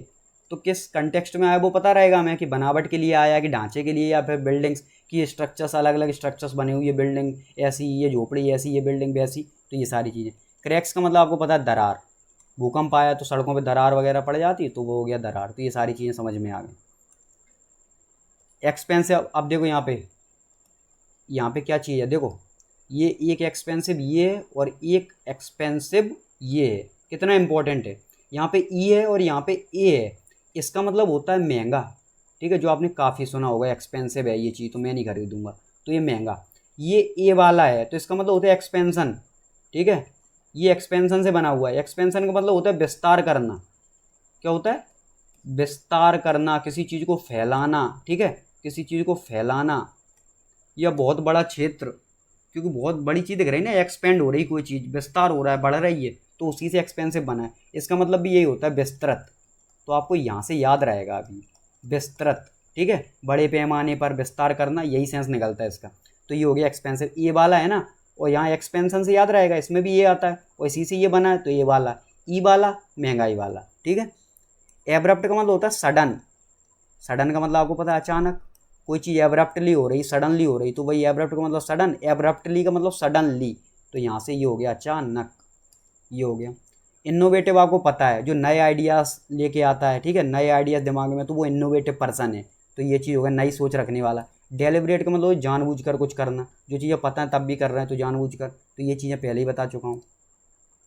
ट्रिगर का मतलब होता है उकसाना, किसी को हम किसी चीज़ को काम करने के लिए उकसा रहे हैं कि नहीं आप ऐसा कर दो, नहीं ऐसा करना चाहिए, उकसाना, भड़काना, ये सेंस भी निकलता है, ठीक है। या किसी चीज़ की शुरुआत करना, कोई भी चीज़ उसकी शुरुआत कर रहे हैं तो वो ट्रिगर मिल गया, शुरुआत करना, सोच तो कई दिनों से रहे थे, पढ़ाई ऐसे स्टार्ट कर दी, तो वो है, क्योंकि आज घर वालों ने टोक दिया कि पढ़ाई नहीं कर रहे हो, तो आज से ट्रिगर मिल गया, पढ़ेंगे। प्रिवेंट का मतलब होता है रोकना, ठीक है, और प्रिवेंट का मतलब होता है बचाव या फिर बचाना। आपने सुनी हुई कहावत prevention is better than cure, कि बचाव ज़्यादा अच्छा है कि बाद में हमें उसकी क्या करनी पड़े, कि वहाँ डॉक्टर को दिखाना पड़े और वो सब इलाज करवाना पड़े, तो ये चीज़ है। तो ये प्रिवेंट रोकना भी होता है और बचाना भी होता है, किसी चीज़ को आगे बढ़ने से रोकना तब भी प्रिवेंट, और पॉजिटिव सेंस में देखा जाए तो बीमारी वगैरह को होने से बचा रहे हैं कि बीमारी ना हो, तो भी हो गया। ब्लॉक का मतलब होता है रोकना, ये सीधा ही है रोकना, और ब्लॉक का मतलब मोबाइल में ब्लॉक कर देते हैं, वो भी ब्लॉक है, ठीक है, तो वहाँ भी हम रोक ही रहे हैं। एक ब्लॉक का मतलब होता है टुकड़ा, ये भी याद रखना, ठीक है। ब्लॉक ऑफ वुड, लकड़ी का टुकड़ा होता है तो उसके लिए यूज हो गया। सबड्यू, सबड्यू का मतलब होता है बस में करना, ठीक है, इसका मतलब हो गया कंट्रोल करना, किसी को कंट्रोल करना, नियंत्रण करना उस पर, है ना, या हम बोल सकते हैं सबड्यू नियंत्रित, या फिर ऐसे नियंत्रित करना, तो ये चीज़ हो गई। तो ये बस में करना वाला ये वो सेंस देता है। या किसी को दबाना, कि आप उसे बोलने नहीं दे रहे हैं, ठीक है, दबाना। अब वैसे नहीं कि प्रेस करना कि किसी के ऊपर बैठ गए दबा दिया, वो नहीं, दबाने के सेंस बोलने नहीं दे रहा है और वो सारी चीज़ें, तो ये हो गए। सक्सेशन, सक्सेशन का मतलब हो गया उत्तराधिकार, ठीक है। उत्तराधिकार का मतलब कि राजगद्दी पे कौन बैठेगा, आके राजा बैठा हुआ, अब उसका बेटा आएगा, तो वही सक्सेशन होता है, राजगद्दी संभालना, ठीक है। तो ये सक्सेशन, राजगद्दी संभालना, आपको बस हिंदी में आइडिया रहेगा ना, आंसर्स निकलते जाएंगे।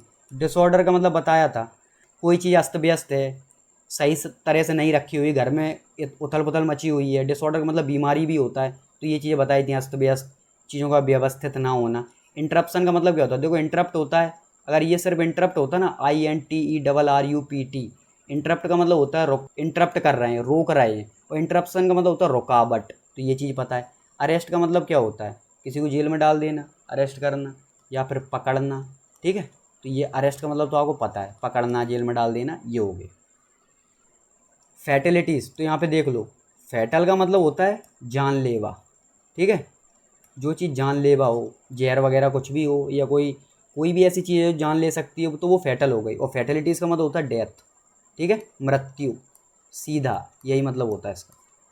बाइबिलिटी, ये देखेंगे। ड्यूरेबिलिटी का मतलब होता है टिकाऊपन, सीधा हिंदी में टिकाऊपन, की ये चीज़ कितने समय तक टिक सकती है, तो वो है ड्यूरेबिलिटी, कि मोबाइल कब तक चल सकता है, ठीक है, ये बैटरी कितने टाइम तक चल सकती है, तो वो ड्यूरेबिलिटी हो गई। सर्वाइवल का मतलब होता है जीवित रहना, जिंदा रहना, सर्वाइव कर रहे हैं। बाइबिलिटी का मतलब होता है प्रैक्टिकलिटी, ठीक है, प्रैक्टिकलिटी, या फिर हम बोलें व्यावहार्य। व्यावहार्य का मतलब कि ये चीज़ अगर हम काम में लें तो इसके सफल होने के कितने चांसेस हैं, ठीक है। तो ये बाइबिलिटी का मतलब है कि चांसेस ऑफ गेटिंग सक्सीड, ठीक है, अगर हम ऐसे लिखें इसे कि सफल होने के कितने चांसेस हैं, बाइबिलिटी, तो बाइबल, तो ये बाइबल है, ये समझो, ये वो बाइबल नहीं बोल रहा मैं, कुरान और वो सब, ये नहीं, बाइबल, ये वो बाइबल है, ये बाइबल है। तो ये बाइबल का मतलब ये होता है कि ये चीज़ कितनी समय तक चल सकती है। अब ये टिकाऊपन वाला सेंस नहीं दे रही, ये चीज़ कितनी प्रैक्टिकल है कि हम इसे अपनाएं और ये हमारे लिए फ़ायदेमंद रहे, इसके साथ इसके मतलब सफल होने के कितने चांसेस हैं, ठीक है। तो ये चीज़ है कि एक चीज़ कम बाइबल है, एक ज़्यादा बाइबल है, कि हम उस पर ज़्यादा भरोसा कर सकते हैं, तो ये ज़्यादा प्रैक्टिकल है, ऐसा नहीं कि हवा में बातें कर रहे हैं, नहीं, वही चीज़ बता रहा हूँ, तो ये ज़्यादा बाइबल है, ठीक, तो ये चीज़ हो गई। डेप्थ का मतलब गहराई, डिसिप्लिन का शिष्टाचार, मैग्नीट्यूड का मतलब क्या होता है, परिमाण, ठीक है, कोई चीज़ आप माप रहे हो। कॉर्प्स का मतलब होता है डेड बॉडी, ये इंपॉर्टेंट कीवर्ड है। जो मृत शरीर है ना उसको बोलते हैं कॉर्प्स, मृत शरीर। ताकत भी बोलते हैं, ठीक है। ये मैग्नीट्यूड यहाँ पे अर्थक्वेक के लिए आया, अर्थक्वेक बोलते हैं ना कि 5.6 रिक्टर स्केल का आया, तो वो 5.6 उसका मैग्नीट्यूड है, 6.1 का आया, ऐसे कुछ भी। तो ये मैग्नीट्यूड का मतलब परिमाण या उसकी ताकत कितनी थी अर्थक्वेक की, कितना ज़्यादा झटके लेके आया, तो ये सारी चीज़ें हैं इसमें। तो ये एक स्टेप अपनी कंप्लीट हो गई, अब नेक्स्ट स्टेप देखते हैं, ठीक है। ये देखो फ्रेंड्स, बीच में ये 17 वीडियोस मैंने क्लॉज टेस्ट की कंप्लीट कराई हैं, ठीक है। आपको यदि क्लॉज टेस्ट में कोई भी प्रॉब्लम आती है, आप इसका कोई भी एक लेक्चर देख लो, आपको समझ में आ जाएगा कि क्लॉज टेस्ट कैसे करते हैं। और उसके बाद अगर अच्छा लगे तो आप पूरी सीरीज कंप्लीट करना, आपको क्लॉज टेस्ट में कोई प्रॉब्लम नहीं रह जाएगी, ये मैं आपको भरोसा दिला रहा हूँ, ठीक है। अब यहाँ पे देखिए, फोरम का मतलब होता है मंच, ठीक है, या कोई स्थल है, ठीक है। अब वन वर्ड बताना है, तो यहाँ पे लिखा हो वन हु स्पीक्स लेस, जो कम बोलता है। तो देखो गैबी का मतलब होता है टॉकेटिव, ठीक है। या आपको टॉकेटिव याद भी नहीं रखना, गैबी का मतलब होता है बातूनी, बस ये याद रखो, हिंदी में याद रखो, बातूनी, बातूनी जो बहुत बोलता है। लोकेशियस स्पेलिंग देख लो ढंग से, LOQUACIOUS। अब ये इतनी कन्फ्यूज करने वाली स्पेलिंग है कि मुझे लग रहा है कि ये मिस स्पेल्ट में पूछ लेंगे आगे चल के कहीं भी, ठीक है। तो लोकेशियस एंटोनिम सिनोनिम तो पूछ ही सकते हैं, लेकिन मिस स्पेल्ट की चांसेस भी काफ़ी हैं। लोकेशियस का मतलब भी होता है बातूनी, ठीक है। तो ये देखो, ये दोनों तो एक दूसरे के सिनोनिम ही हो गए। और मैंने आपको बताया था कि जब भी दो आपके सिनोनिम हो जाएं तो बहुत कम चांसेस हैं वो आपके आंसर होंगे, तो ये दोनों ही काट दो, इनमें से आपका आंसर नहीं होगा। वो आंसर वैसे भी नहीं है, तो ये दोनों हट गए, क्योंकि हमें इनका मतलब पता है तो वैसे ही हट गए। इसेंट्रिक, इसे बोलते हैं इसेंट्रिक। अब इसेंट्रिक का मतलब क्या होता है, अजीब व्यक्ति, ठीक है। कैसा, अजीब व्यक्ति, ठीक है। कि रात को मान लो सोने के लिए जा रहा है तब भी कोट पहन के सोने जा रहा है, तो कोट पैंट पहन के कौन सोने जाता है, तो अजीब व्यक्ति है, ठीक है। सनकी व्यक्ति, कुछ सनकी व्यक्ति होते हैं ना, तो उनके दिमाग में क्या पता नहीं कब वो अच्छे से बात करने लगे, कब वो गुस्सा हो जाए, पता नहीं उनका, तो वो सनकी व्यक्ति। तो ये हो गया। रेटिसेंट का मतलब क्या होता है, जो अपनी फीलिंग्स को, अपने विचारों को उतना जाहिर नहीं करता है, ठीक है, तो उसके लिए यूज होता है रेटिसेंट। अब ये कीवर्ड रिपीट हो रहा है, अब मैं अगर आपको बताऊं तो इसका सीधा आंसर आप ये टिक कर सकते हो, क्योंकि ये रिपीटेड है, तो आपको इसका मतलब मैं पहले ही बता चुका हूँ प्रीवियस शिफ्ट में। तो आंसर अपना यही है, रेटिसेंट। ये मिल गया इस तरह से आंसर, ठीक है। यहाँ पर आप लिख सकते हो साई नेचर वाला, ठीक है, जिसका साई नेचर हो, जो शर्मीला हो, संकोची हो, तो आपको आइडिया रहेगा। हाँ, रेटिसेंट का मतलब जो संकोच करता हो, एड्रेस पूछना हो वो भी नहीं पूछ पा रहा, तो वो रेटिसेंट है। यहाँ पे एक्टिव वॉइस बताना, तो इसका कुछ नहीं। गिफ्ट का मतलब तोहफा, फैंसी मतलब सोफानी, जो टूट जाए आसानी से, ठीक है, ज़्यादा कोई मजबूत नहीं है या दिखने में काफ़ी अच्छा लग रहा है। डॉल का मतलब होता है गुड़िया। तो ये चीज़ें तो काफ़ी सिंपल हैं। अब देखो, यूजुअली का मतलब होता है अक्सर, ठीक है। यूजुअली कि ये चीज़ अक्सर होती है, तो ये अक्सर वाला हो गया, जनरली होती है, यूजुअली होती है। ट्रूप का मतलब होता है ग्रुप से, ठीक है, ग्रुप। लेकिन ट्रूप का मतलब सैन्य टुकड़ी होता है, ये याद रखना, सैन्य टुकड़ी। ये ट्रूप आप किसी के लिए भी यूज नहीं कर सकते। ट्रूप का मतलब होता है सैनिकों की टुकड़ी। सोल्जर्स जा रहे हैं, 15-20 लोग हैं, 10 लोग हैं, तो उनकी एक टुकड़ी बनी हुई है ना, एक छोटा सा ग्रुप बना हुआ है, उसके लिए यूज होता है। तो एक्टर्स के लिए यूज नहीं होगा यहाँ पे, तो सब्सटीट्यूट करो सही से। तो अब देखो, रिदम का मतलब होता है यहाँ पे लय, ताल, सारे गामा पा, है ना, तो वही है ये। मेलोडिक, अब मेलोडिक का मतलब यहाँ पे बता देता हूँ आपको। तो मेलोडी सुना होगा आपने, तो मेलोडी जो काफ़ी सुनने में अच्छा लगे, है ना, तो मेलोडिक का मतलब ही होता है प्लीजेंट साउंड, ठीक है। प्लीजेंट, सुनने में अच्छा लगे, सुनने में मधुर लगे, तो मेलोडिक का मधुर मतलब होता है मधुर ध्वनि। बस आप ऐसे याद रखो, सुनने में तो म्यूजिक वगैरह, ठीक है, शोर शराबा तो सुनना नहीं चाहेंगे, तो प्लीजेंट साउंड ऐसे याद रख लो। तो ये हो गया आपका मेलोडिक। अकम्पनीमेंट, तो यहाँ पे लिख देता हूँ। अकम्पनीमेंट का मतलब आपको पता है, ये कंपनी से रिलेटेड है, ठीक है, जो कंपनी देना, साथ में रहने वाला, तो साथी। अकम्पनीमेंट का मतलब होता है साथ देना, ठीक है, या फिर साथ होना। कोई साथ में है तो साथ होना, साथ देना, कोई आपके साथ खड़ा हुआ है तो वो अकम्पनीमेंट हो गया। रिदम वगैरह ये सब हो गया। अब देखो, म्यूजिशियन जो म्यूजिक वगैरह परफॉर्म करते हैं, जो परफॉर्मेंस देते हैं, उनके ग्रुप को इंसेम्बल बोलते हैं। तो ये चारों कीवर्ड, पैनल, बोर्ड और बैंड, ये चारों कीवर्ड ग्रुप के लिए यूज हुए हैं। लेकिन होता क्या है कि अगर सिंगर्स का ग्रुप है तो उसे बैंड ऑफ सिंगर्स बोलते हैं, डायरेक्टर्स जो कोई संस्था चला रहे हैं, कुछ 5-6 लोग मिलके संस्था चला रहे हैं तो उनका ग्रुप है तो उसे बोर्ड ऑफ डायरेक्टर्स बोलते हैं, कई बार सुना होगा। जजेस का पैनल होता है, ठीक है, 4-5 जजेस बैठ कर डिसीजन ले रहे हैं, वहाँ पे जजमेंट दे रहे हैं। और म्यूजिशियंस का ग्रुप होता है इंसेम्बल। तो आपको ये याद रहना चाहिए कि किसके लिए क्या यूज किया जाता है, ठीक। तो आप क्या यूज करोगे यहाँ पे एक्टर्स की जगह पे, आपको यहाँ पे अप्रोप्रिएट ऑप्शन सब्सटीट्यूट करना है, ठीक है। तो यहाँ पे देखो कार्नेटिक म्यूजिक, तो म्यूजिक के लिए म्यूजिशियन वाला ही आएगा, आपको आंसर मिल गया, क्योंकि यहाँ पे एक्टर्स वगैरह की जगह म्यूजिशियन लेंगे क्योंकि म्यूजिक का परफॉर्मेंस हो रहा है यहाँ पे, तो ये आंसर हो गया अपना। यहाँ जजेस क्या करेंगे, डायरेक्टर क्या करेगा और सिंगर। अब सिंगर भी हो सकता है क्योंकि म्यूजिक और यहाँ पे म्यूजिशियन, तो इन दोनों में हम कन्फ्यूज होंगे कि अब हम आंसर क्या लगाएं। लेकिन जब हमें म्यूजिक दिख गया ना, सॉन्ग दिखता है या कुछ दिखता तो हम सिंगर के साथ जा सकते थे। म्यूजिक दिख गया तो हमारा पहली जो चॉइस बनेगी वो म्यूजिशियन बन जाएगा, ये नहीं होता तो हम सिंगर भी लगा सकते थे। तो इसका आंसर हमें ऐसे निकालना होता है कि हम ये म्यूजिक को देख के म्यूजिशियन के साथ जाएंगे, ना कि सिंगर के साथ, ठीक है। बाकी सही दोनों हो सकते हैं।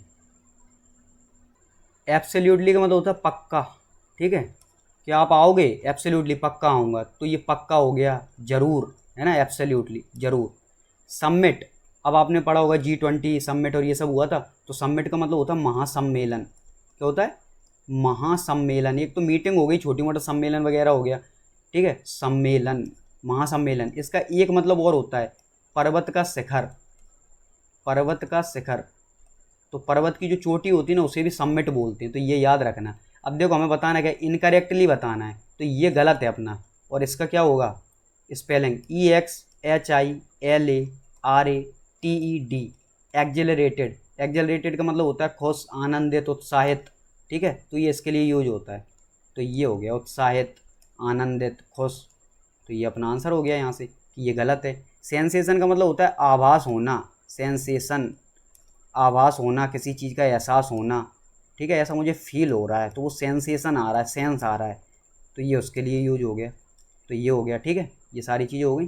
टायर्ड का मतलब पता है, थका हुआ। ऑल्दो का मतलब बताया था आपको, हालांकि, यद्यपि, कि ये आपको कॉन्ट्रास्ट बताएगा कि एक पॉजिटिव एक नेगेटिव। अब यहाँ पे वैसे तो एरर बताना, लेकिन इसका मतलब देखना कि यद्यपि टीम ने ट्रेनिंग की थी काफ़ी मेहनत से महीनों तक, लेकिन फिर भी वो मेंटली ओवरलोडेड, वो टेंशन ले रहे थे विरोधियों के अनएक्सपेक्टेड टैक्टिक्स, उनकी चाल, उनकी प्लानिंग की। अब बताओ इतनी मेहनत करने के बाद भी वो टेंशन ले रहे थे, तो ये आपको क्या विरोधाभास दे रहा है कि मेहनत करने वाले टेंशन नहीं लेते लेकिन ये ले रहे हैं। तो इस तरह से यहाँ कॉन्ट्रास्ट बताता है। तो ये कॉन्ट्रास्ट यहाँ पे ये हो गया कि एक तरफ मेहनत और फिर उसके बाद जैसे ही कॉमा लगा तो दूसरी चीज़ स्टार्ट हो गई कि ये पॉजिटिव चीज़ चल रही थी और यहाँ टेंशन लेना और ये उनकी जो टैक्टिक्स हैं उसकी वजह से ओवरवेल्म हो रहा है। इसका मतलब नहीं पता होगा तो समझ ही नहीं पाओगे, ठीक है। इसी वजह से ये देखो, ट्रेंड का मतलब कई बार बताया है, जो प्रशिक्षित हैं, जो ट्रेनिंग ले चुके हैं। डिलीजेंटली का मतलब क्या होता है, डिलीजेंट का मतलब होता है मेहनती, ठीक है। आपको ये शब्द बताऊं, डिलीजेंट, ये समझो, डिलीजेंट का मतलब होता है मेहनती, और डिलीजेंटली का मतलब क्या होगा, मेहनत से काम करना। तो आपको समझ में आ गया, डिलीजेंटली मेहनत से काम करना, तो आप यहाँ से ये निकाल सकते हो। अब आप ये नहीं बोल सकते कि मान लो मैंने कभी आपको डिलीजेंट बता दिया और आप बोलो डिलीजेंटली तो कभी बताया ही नहीं था।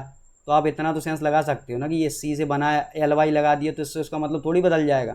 तो मेहनत से काम करना, तो ये हो गया डिलीजेंटली। ओवरवेल्म का मतलब पता क्या है, ये आपके इमोशंस से रिलेटेड है, आपके जो भावनाएं उनसे रिलेटेड है। ओवरवेल्म का मतलब होता है कि मान लो मेंटली ओवरलोडेड, ये होता है कि आपने अपने मन पे ज़्यादा लोड ले लिया। थोड़ा बहुत टेंशन तो चलता है, यहाँ सोचना पड़ता है चीज़ों के बारे में, लेकिन मेंटली ओवरलोड हो गए आप, तो वो ओवरवेल्म हो गए, ठीक है। आप ज़्यादा एंग्सियस हो गए, चिंतित हो गए, तो ये चीज़ है एंग्सियस, चिंतित, ये हो गया ओवरवेल्म, चिंतित, ये हो गया, ठीक है। ओपोनेंट होता है विरोधी, ठीक है, प्रतिद्वंदी। अनएक्सपेक्टेड, जिसका अनुमान ना लगाया जा सके, क्योंकि एक्सपेक्टेड चीज़ें जिसका हम अनुमान लगा सकें क्या हो सकता है, यहाँ पे अनएक्सपेक्टेड है। टैक्टिक्स का मतलब होता है प्लानिंग, कि आपकी प्लानिंग कैसी है, ठीक है। टैक्टिक्स, टैक्टिक्स का मतलब चाल भी होता है, ठीक है, स्ट्रेटजी भी होता है। तो आपको ये पता चल गया कि आपकी टैक्टिक्स वगैरह, ठीक है। तो ये चीज़ हो गई। स्टिल का मतलब बताया था अभी भी, अभी तक, कि अभी तक ऐसा नहीं हुआ, स्टिल ये चीज़ है, तो ये चीज़ अभी भी चल रही है, स्टिल रनिंग, तो ये चीज़ हो गई, ठीक है। ओवरवेल्म बता दिया, डिलीजेंटली वगैरह, ऑल दो, ये सब हो गया। वॉर का मतलब युद्ध, फॉलोड देखेंगे। प्रोस्पेरिटी का मतलब आपको सबसे पहला सब तो यही सिखाया था सीरीज में, समृद्धि, धन दौलत। अब देखना एंटोनिम बताना है किसका, प्रोस्पेरिटी का।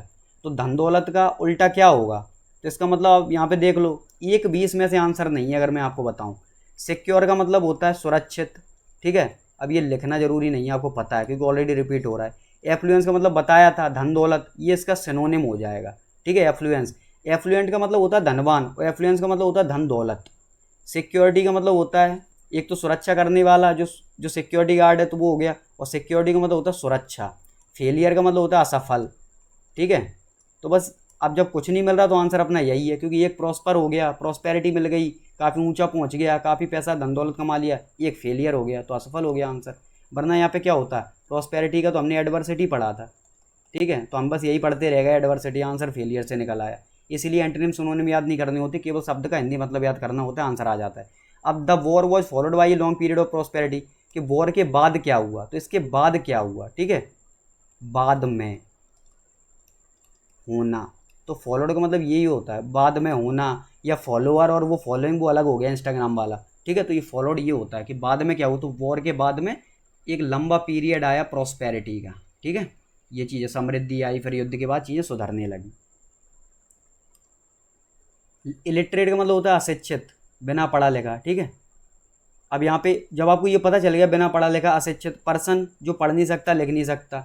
अब ये पढ़ नहीं सकता लिख नहीं सकता ये हो सकता है, देखते हैं। वन हुई जो बहुत पढ़ा लिखा हो, ये तो हो ही नहीं सकता। जो हाईली रेटेड थिंग हो ये भी हटा दो। आपको ये पता कि ये नेगेटिव कीवर्ड है, तो इससे भी आंसर कैसे निकलता है, person who can not speak, जो बोल नहीं सकता ये भी हटा दो, तो अब person who can not read and right, तो आंसर हो गया। इस तरह से आसानी से आंसर आ जाता है, ठीक है। ईडीएम बताना है, through thick and thin. Thick मतलब होता है चौड़ा या मोटा, ठीक है, और यहाँ थिन का मतलब होता है पतला। चौड़े और पतले के दौरान, थ्रू के द्वारा, तो ये के द्वारा निकलेगा, चाहे चौड़ा हो चाहे पतला हो, उसके द्वारा। तो मतलब अच्छी और बुरी स्थिति चाहे कुछ हो, हम आपके साथ खड़े हों, ये सेंस है उसका। तो ये वो है कि Radhika stood by Monica side, तो जो राधिका है वो मोनिका की तरफ खड़ी हुई है, उसके साथ में है, परिस्थितियाँ कैसी भी हो। ऐसा नहीं कि सर्कमस्टांसेस कुछ भी आए तो छोड़ के चले गए, वो चीज़ नहीं है। तो ये ईडीएम हो गया। अब ईडीएम कहाँ से निकलेगा इसका आंसर, तो यहाँ हम देख लेते हैं। मोमेंट्स का मतलब हो गया पल, मोमेंट्स का मतलब हो गया क्षण, ठीक है। सिचुएशंस का मतलब हो गया स्थिति, ये चीज़ हो गई। स्पेंड का मतलब हो गया खर्च करना, ये चीज़ें तो आपको पता है। अब हम इसे क्या करेंगे, हमें केवल इन्हें पढ़ना है, जहाँ से ये सेंस निकलेगा आंसर मिलेगा। देखिए ना, in all the happy moments personally spending, ये हटा दो। अंडर ईजी सिचुएशंस में, जहाँ पे सी को डेंस और मोनिका सेफ्टी और सिक्योरिटी कोई सेंस नहीं निकल रहा। अंडर ऑल कंडीशंस, फर्क नहीं पड़ता कि चैलेंजिंग है डिफिकल्ट है, हम आपके साथ हैं, ये आंसर है बी वाला, ठीक है।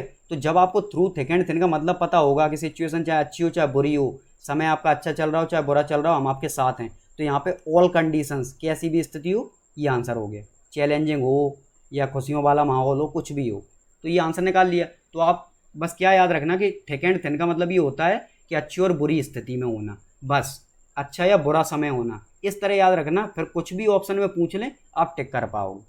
और फिर हिंदी सेंस निकालना आना चाहिए इन ऑप्शंस का। अब इन ऑप्शंस का हिंदी सेंस पढ़ के तब आएगा ना जब इन कीवर्ड्स का मतलब पता होगा कि इनका मतलब, मान लो एनसीआर का मतलब जो सिखा चुका हूँ क्या होता है, स्पेंड का मतलब, पर्सनली का मतलब, मोमेंट्स का मतलब, तभी मैं इन कीवर्ड्स पे भी जोर देता हूँ कि आप कहीं से कमजोर ना पड़ जाएं, आपको चीज़ें सब पता हों, ठीक है। एंटोनिम बताना है। अफर्मेटिव आपने सुना होगा, अफर्मेटिव सेंटेंस, नेगेटिव सेंटेंस। तो अफर्मेटिव का मतलब सकारात्मक होता है, ठीक है। सिर्फ आपको इतना ही आइडिया लगा है तो उसका आंसर सीधा निकल आया नेगेटिव।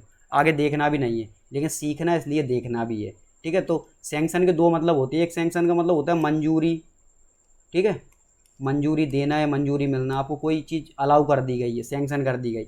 एक सैंक्शन का मतलब होता है दंड देना। तो अब देखो, एक पॉजिटिव जा रहा है कि आपको परमिशन मिल गई, एक नेगेटिव जा रहा है, तो दोनों याद रखना है कि आपने कोई गलती कर दी तो सैंक्शन कर दिया कि दंड मिल गया, और आप कोई चीज़ मांग रहे थे कि हाँ इसके लिए परमिशन मिल जाए तो मंजूरी मिल गई। एक्सेशन, अभी आपको जो सक्सेशन सिखाया था ना, ये दोनों सिनोनिम है, ठीक है। एक्सेशन और सक्सेशन, इसका मतलब भी होता है उत्तराधिकार, ठीक है। उत्तराधिकार इसका मतलब भी होता है राजगद्दी पर बैठना। क्या होता है, राजगद्दी पर बैठना, ये हो गया। एक्यूसेंस, अब देखो ये कीवर्ड कितना कठिन है, लेकिन ये रिपीट हो रहा है। जब रिपीट हो रहा है तो हमारे लिए सबसे आसान है, क्योंकि अगर पहले हमने सिखाया हो तब भी सीख के नहीं आया फिर कोई मतलब नहीं है। तो एक्यूसेंस का मतलब क्या होता है कि बिना विरोध किए मान लेना, ठीक है, बिना विरोध किए, ठीक है, बिना विरोध किए हुए मान लेना। कोई भी चीज़ है आपने अपना विरोध नहीं दिखाया उस पर और उस चीज़ को मान लिया, तो वो हो गया आपका एक्यूसेंस। या आप लिख लो यहाँ पे चुपचाप सहमत हो जाना, चुपचाप सहमत हो जाना, तो एक ये चीज़ भी हो गई। तो बस हो गया, यहाँ पे आंसर आपको मिल ही गया नेगेटिव वाला। आगे बढ़ सकते हैं। अब आप यहाँ पे भी देख सकते हो, ये चीज़ें आपको सिखाई, ये रिपीट हो रही हैं, ये रिपीट हो रहा है, सैंक्शन वगैरह सीख लिया, आगे कभी भी आएगा आंसर निकाल लोगे। बेनिफिट का मतलब होता है फ़ायदा, ठीक है। सेवरल का मतलब होता है कई, रीजन्स का मतलब होता है कारण। यूनिफॉर्म का मतलब क्या होता है, एक जैसी पोशाक। यूनी का मतलब ये होता है एक जैसा, यूनी, ठीक है। तो एक जैसी पोशाक तभी होता क्या, जो हम घर के कपड़े पहनते हैं उन्हें यूनिफॉर्म नहीं बोलते, उन्हें ड्रेस बोलते हैं। और स्कूल कॉलेज जाते हैं, स्कूल जाते हैं कॉलेज में तो नहीं, तो वहाँ पे एक जैसे कपड़े पहनते हैं तो उसे यूनिफॉर्म बोलते हैं, क्योंकि सभी लोग एक जैसे पहन के रखते हैं। सेल का मतलब होता है बेचना, इसका मैं एंटोनिम बताना, तो वाई होता है खरीदना, आंसर हो गया, ठीक है, सीधा आंसर हो गया, आपको भी पता है। मेक मतलब बनाना, कुछ नहीं करना। लोन का मतलब होता है कर्जा, ठीक है। रेंट का मतलब होता है किराया, ठीक है, तो ये रेंट हो गया, तो रेंट किराए पे लिए हुए हैं घर या कुछ भी। लोन हो गया कर्जा, बाय मतलब होता है खरीदना। तो ये चीज़ें तो आपको पता है, आसानी से आंसर निकाल लोगे। तो Akash went to sell as school uniform, या फिर बाय एज स्कूल यूनिफॉर्म। तो स्कूल यूनिफॉर्म बेचने थोड़ी जाएगा, यहाँ पे खरीदने जाएगा। एंटोनिम, अब जैसे यहाँ पे है, हाँ स्कूल पूरा हो गया तो हम बेच भी देंगे कि अब हमें पहननी नहीं, किसी और को दे दो। एंटोनिम, ठीक है। तो यहाँ बेबल, कन्फ्यूज, अब ये देखो कन्फ्यूज मतलब असमंजस में होना, ठीक है, या फिर चिंतित होना, परेशान होना, कन्फ्यूज। एक्साइटेड मतलब उत्साहित होना, खुश होना, वो हो गया। अब ये देखो क्वाइट का मतलब होता है शांत, ठीक है, शांत रहने वाला या फिर शांत। टॉकेटिव जो बहुत ज़्यादा बातूनी हो, ये वही आ गया फिर से शब्द बातूनी, ठीक है। गॉसिप का मतलब होता है चुगली करना। अब हम वैसे बड़े ही अच्छे से बोल देते हैं गॉसिप कर रहे हैं, ये सब कर रहे हैं, लेकिन गॉसिप का मतलब चुगली करना होता है, ठीक है। कानाफूसी करना, कोई ज़्यादा अच्छी बात नहीं कर रहा है, बस टाइम पास के लिए कानाफूसी कर रहे हैं, एक दूसरे की चुगली कर रहे हैं, तो वही गॉसिप। रेंट, RANTS, रेंट का मतलब होता है गुस्से में बड़बड़ाना, ठीक है, गुस्से में बड़बड़ाना। देखा है लोग गुस्से में बड़बड़ाने में लगे हुए हैं, जैसे आपने जेठालाल वाला शो देखा होगा ना, दया गुस्से में बड़बड़ाती जाती है, फिर कोई सुनता है नहीं, क्या बोलती है यार, समझ में ही नहीं आता, तो वहाँ पे हंसी आती है, तो वही उस टाइप से है। बेवल का मतलब होता है बड़बड़ाना, ठीक है। अब गुस्से में बड़बड़ाना एक अलग हो गई है, गुस्से में नहीं है लेकिन फिर भी पता नहीं क्या बड़बड़ा रहे हैं, या फिर इसे बक बक करना भी बोलते हैं। क्या, बक बक करना, कोई सेंस वाली बातें नहीं, बस ऐसे ही लगे हुए बोलने में। तो अब देखो मैंने बोला था अगर कभी कठिन कीवर्ड मिल जाए तो हो सकता है उसका आंसर कई बार आपको कठिन जो चीज़ है ना वही हो सकती है। अब इसमें एंटोनिम अगर सिनोनिम होता ना तो इसका आंसर देख रहे हो सीधा यहाँ पे कनेक्ट हो जाता, क्योंकि जो यहाँ पे बेबल है वही रेंट निकल रहा है, गुस्से में बड़बड़ाएं या फिर बड़बड़ाएं, सिनोनिम तो दे सकता है यहाँ पे। अब क्वाइट मतलब शांत, तो इसका आंसर यहाँ से निकलेगा कि नहीं, ये आंसर अपना शांत। ये बकबक करना, बड़बड़ाना, और यहाँ पे शांत रहना, यहाँ टॉकेटिव बात करना और गॉसिप चुगली करना, तो ये तो कहीं से नहीं निकल रहा, तो आंसर सीधा निकल आया। और ये क्वाइट मैंने आपको ऑलरेडी सिखा रखा है, ठीक है, कि इसका मतलब शांत होता है, तो ये चीज़ हो गई अपनी। मेंटेनेंस, इसका मतलब होता है रख रखाव, ठीक है। ये भी वही तारक मेहता का उल्टा चश्मा से याद रहेगा आपको, मेंटेनेंस का चेक मांगते हैं ना जेठालाल से, जो वो भीड़े मांगता, तो वही मेंटेनेंस ये वही है। तो स्पेलिंग याद रखना, MAINTENANCE, ठीक है। मेंटेनेंस कई बार सुना है, मैंने बता दिया कि शो में सुना है, कई बार देखा है, लेकिन स्पेलिंग पे उतना ध्यान नहीं देते, तो मेंटेनेंस। पेंडेमिक, अब ये चीज़ आपको सिखाइए, पेंडेमिक का मतलब होता है महामारी, और वो भी कौन सी महामारी, जो वैश्विक लेवल पे हो, ठीक है, वैश्विक। इसके साथ मैंने आपको दो चीज़ें और सिखाई थी, एक तो एंडेमिक सिखाया था और एक आपको एपिडेमिक सिखाया था, ठीक है।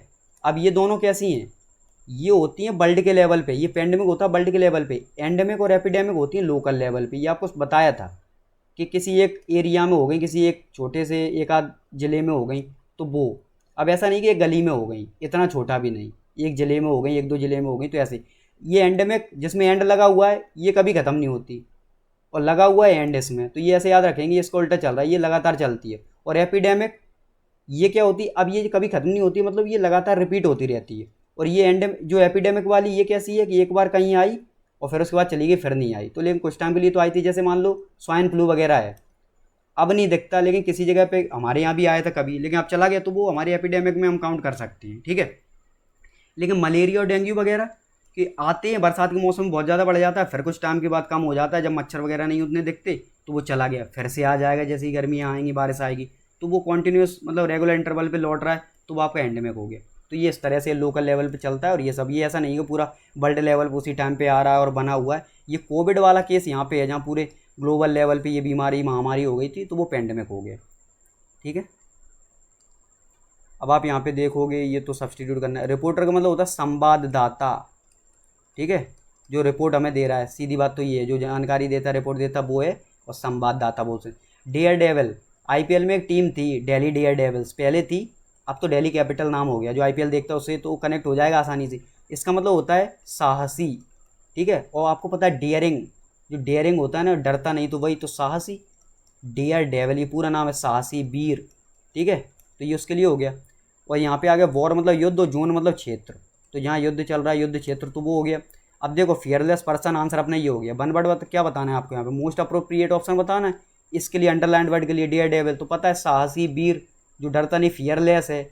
इसका आंसर तो यहीं से है ना, फियरलेस है जो, तो ये आ गया फियरलेस पर्सन। अब देखो हिपोक्राइट या हिपोक्रेट भी बोल सकते हैं, तो हिपोक्राइट होता है पाखंडी, ये यहाँ से।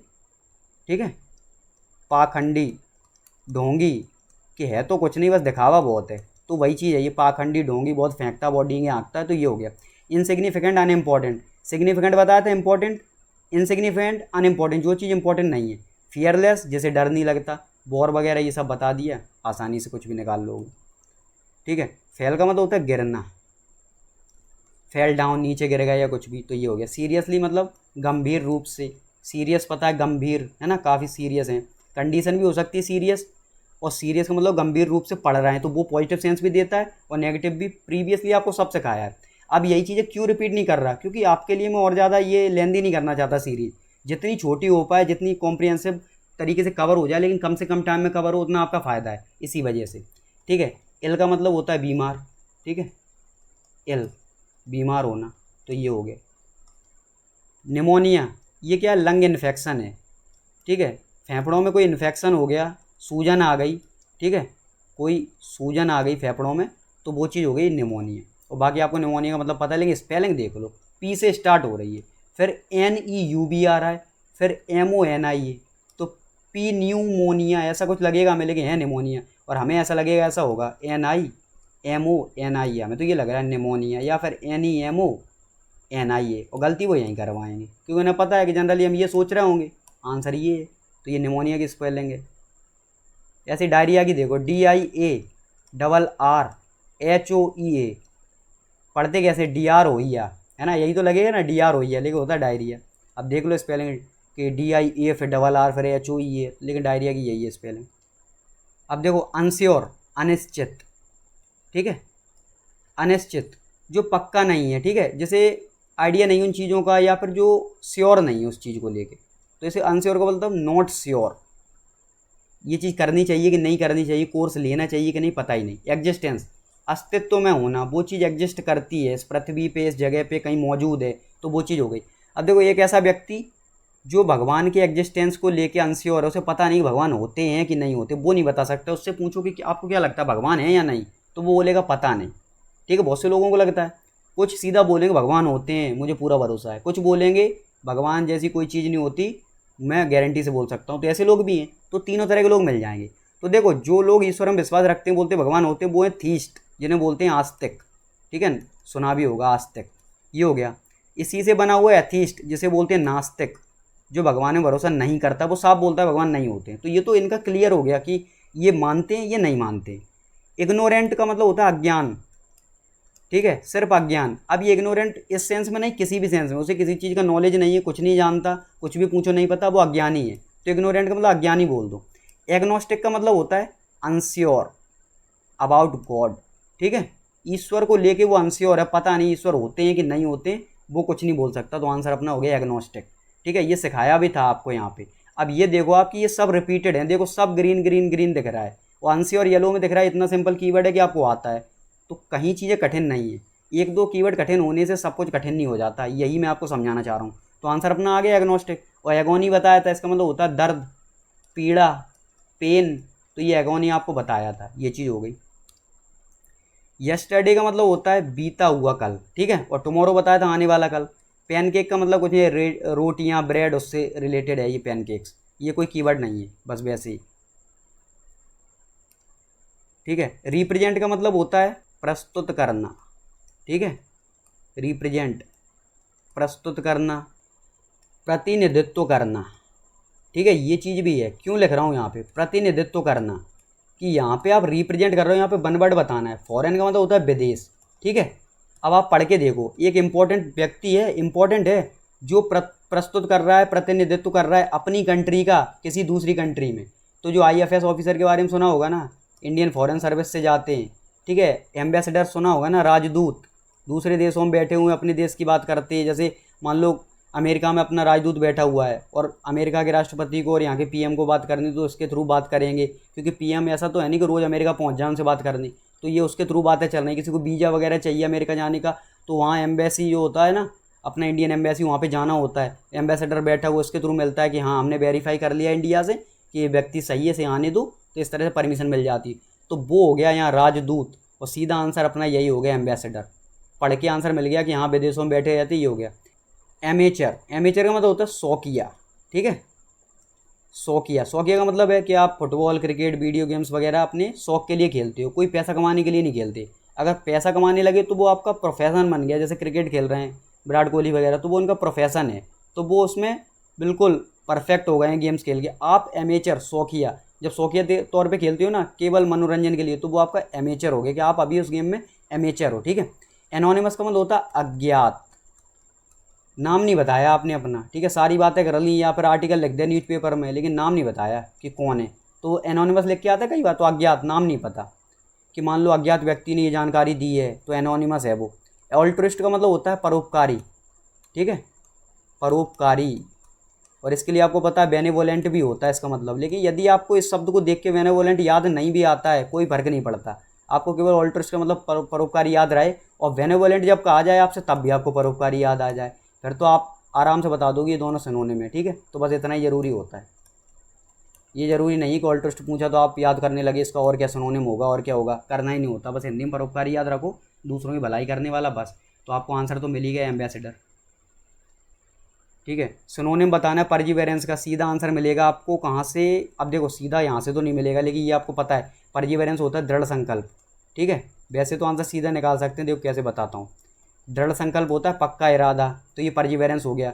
या फिर लगातार प्रयास करना, ठीक है, किसी चीज़ में। जैसे चींटी है, बार बार दीवार पे चढ़ रही, फिर नीचे गिर रही, बार बार चढ़ रही, तो वो प्रयास कर रही, तो लगातार प्रयास करना, वो हो गया परजीवेरेंस। एक दो अटैम्प्ट में नहीं हुआ एग्जाम के लिए, तो क्या हुआ, मेहनत करेंगे, फिर से निकाल रहे हैं एग्जाम। अप्रोच का मतलब तरीका, ओवरलुक का मतलब नज़रअंदाज करना, मेरिट का मतलब होता है योग्यता, क्षमता, ठीक है। मोनोटोनस का मतलब होता है जो एक जैसी चीज़ है, जो उबाऊ चीज़ है, बोर कर रही है, लगे हुए हैं टाइपिंग करने में, लगातार टाइपिंग कर रहे हैं, टाइपिंग कर रहे हैं, एक जैसी चीज़ करने में लगे हुए, तो ऊब गए, तो वो हो गया मोनोटोनस। इग्नोरेंस बताया, अज्ञानता, ठीक है, क्योंकि अभी आपको पता है इग्नोरेंट जो अज्ञानी है, इग्नोरेंस अज्ञानता, उसी से बना हुआ है। रिलक्टेंस का मतलब होता है अनिच्छा, ठीक है, अनिच्छा, मना करना, कि उस चीज़ को करने का मन नहीं है, तो अनिच्छा, रिलक्टेंट। तो रिलक्टेंट के मन नहीं है और रिलक्टेंस के मना कर दिया। अब आंसर देखो, जब आपको ये सब पता है, क्योंकि ये सिंपल कीवर्ड्स हैं, रिलक्टेंस, इग्नोरेंस, मोनोटोनस, ये तीनों कीवर्ड सिंपल हैं, तो आपको परजीवेरेंस का कुछ नहीं मिला, तो आप इसी को टिक करके आओगे कि यही बचा। फिर तो डॉग्डनेस, सिनोनिम आंसर हो गया ये। डॉग्डनेस का मतलब भी यही होता है, डिटर्मिनेशन, ठीक है। डिटर्मिनेशन आपको पता है, दृढ़ संकल्प वगैरह, तो ये आपको पता है, ये हो गया अपना आंसर। यहाँ लिख देता हूँ, दृढ़ संकल्प, पक्का इरादा, ठीक है, ये हो गया। अभी देखो इन्फॉर्म का मतलब होता है, अब इन्फॉर्मेशन सूचना, और इन्फॉर्म का मतलब होता है सूचित करना, जानकारी देना, ठीक है, सूचित करना, ये सब। ब्रेक डाउन का मतलब एक तो टूटना होता है, ब्रेक डाउन। एक ब्रेक डाउन का मतलब होता है इमोशनल कोलैप्स। इमोशनल कोलैप्स का मतलब क्या है, मानसिक रूप से, मान लो मानसिक रूप से टूट गए, है ना, कि अब उतना सोच समझ नहीं पा रहे हैं, तो वो चीज़ होगी, सोचने समझने की क्षमता कम होगी, तो ब्रेक डाउन। नर्सिंग होम होता है बूढ़े और बीमार लोगों को रखने की जगह, ठीक है, तो क्या होता है, बूढ़े और बीमार लोगों को, ठीक है, बीमार लोगों को रखने की जगह। सुना तो आपने कई बार होगा, लेकिन उतना ध्यान नहीं दिया होगा कि स्पेशली किन लोगों को रखते हैं, तो नर्सिंग होम इनके लिए। डिस्टेस्टफुल का मतलब होता है बेस्वाद, एक तो आप यही सेंस ले लो इसका, बेस्वाद।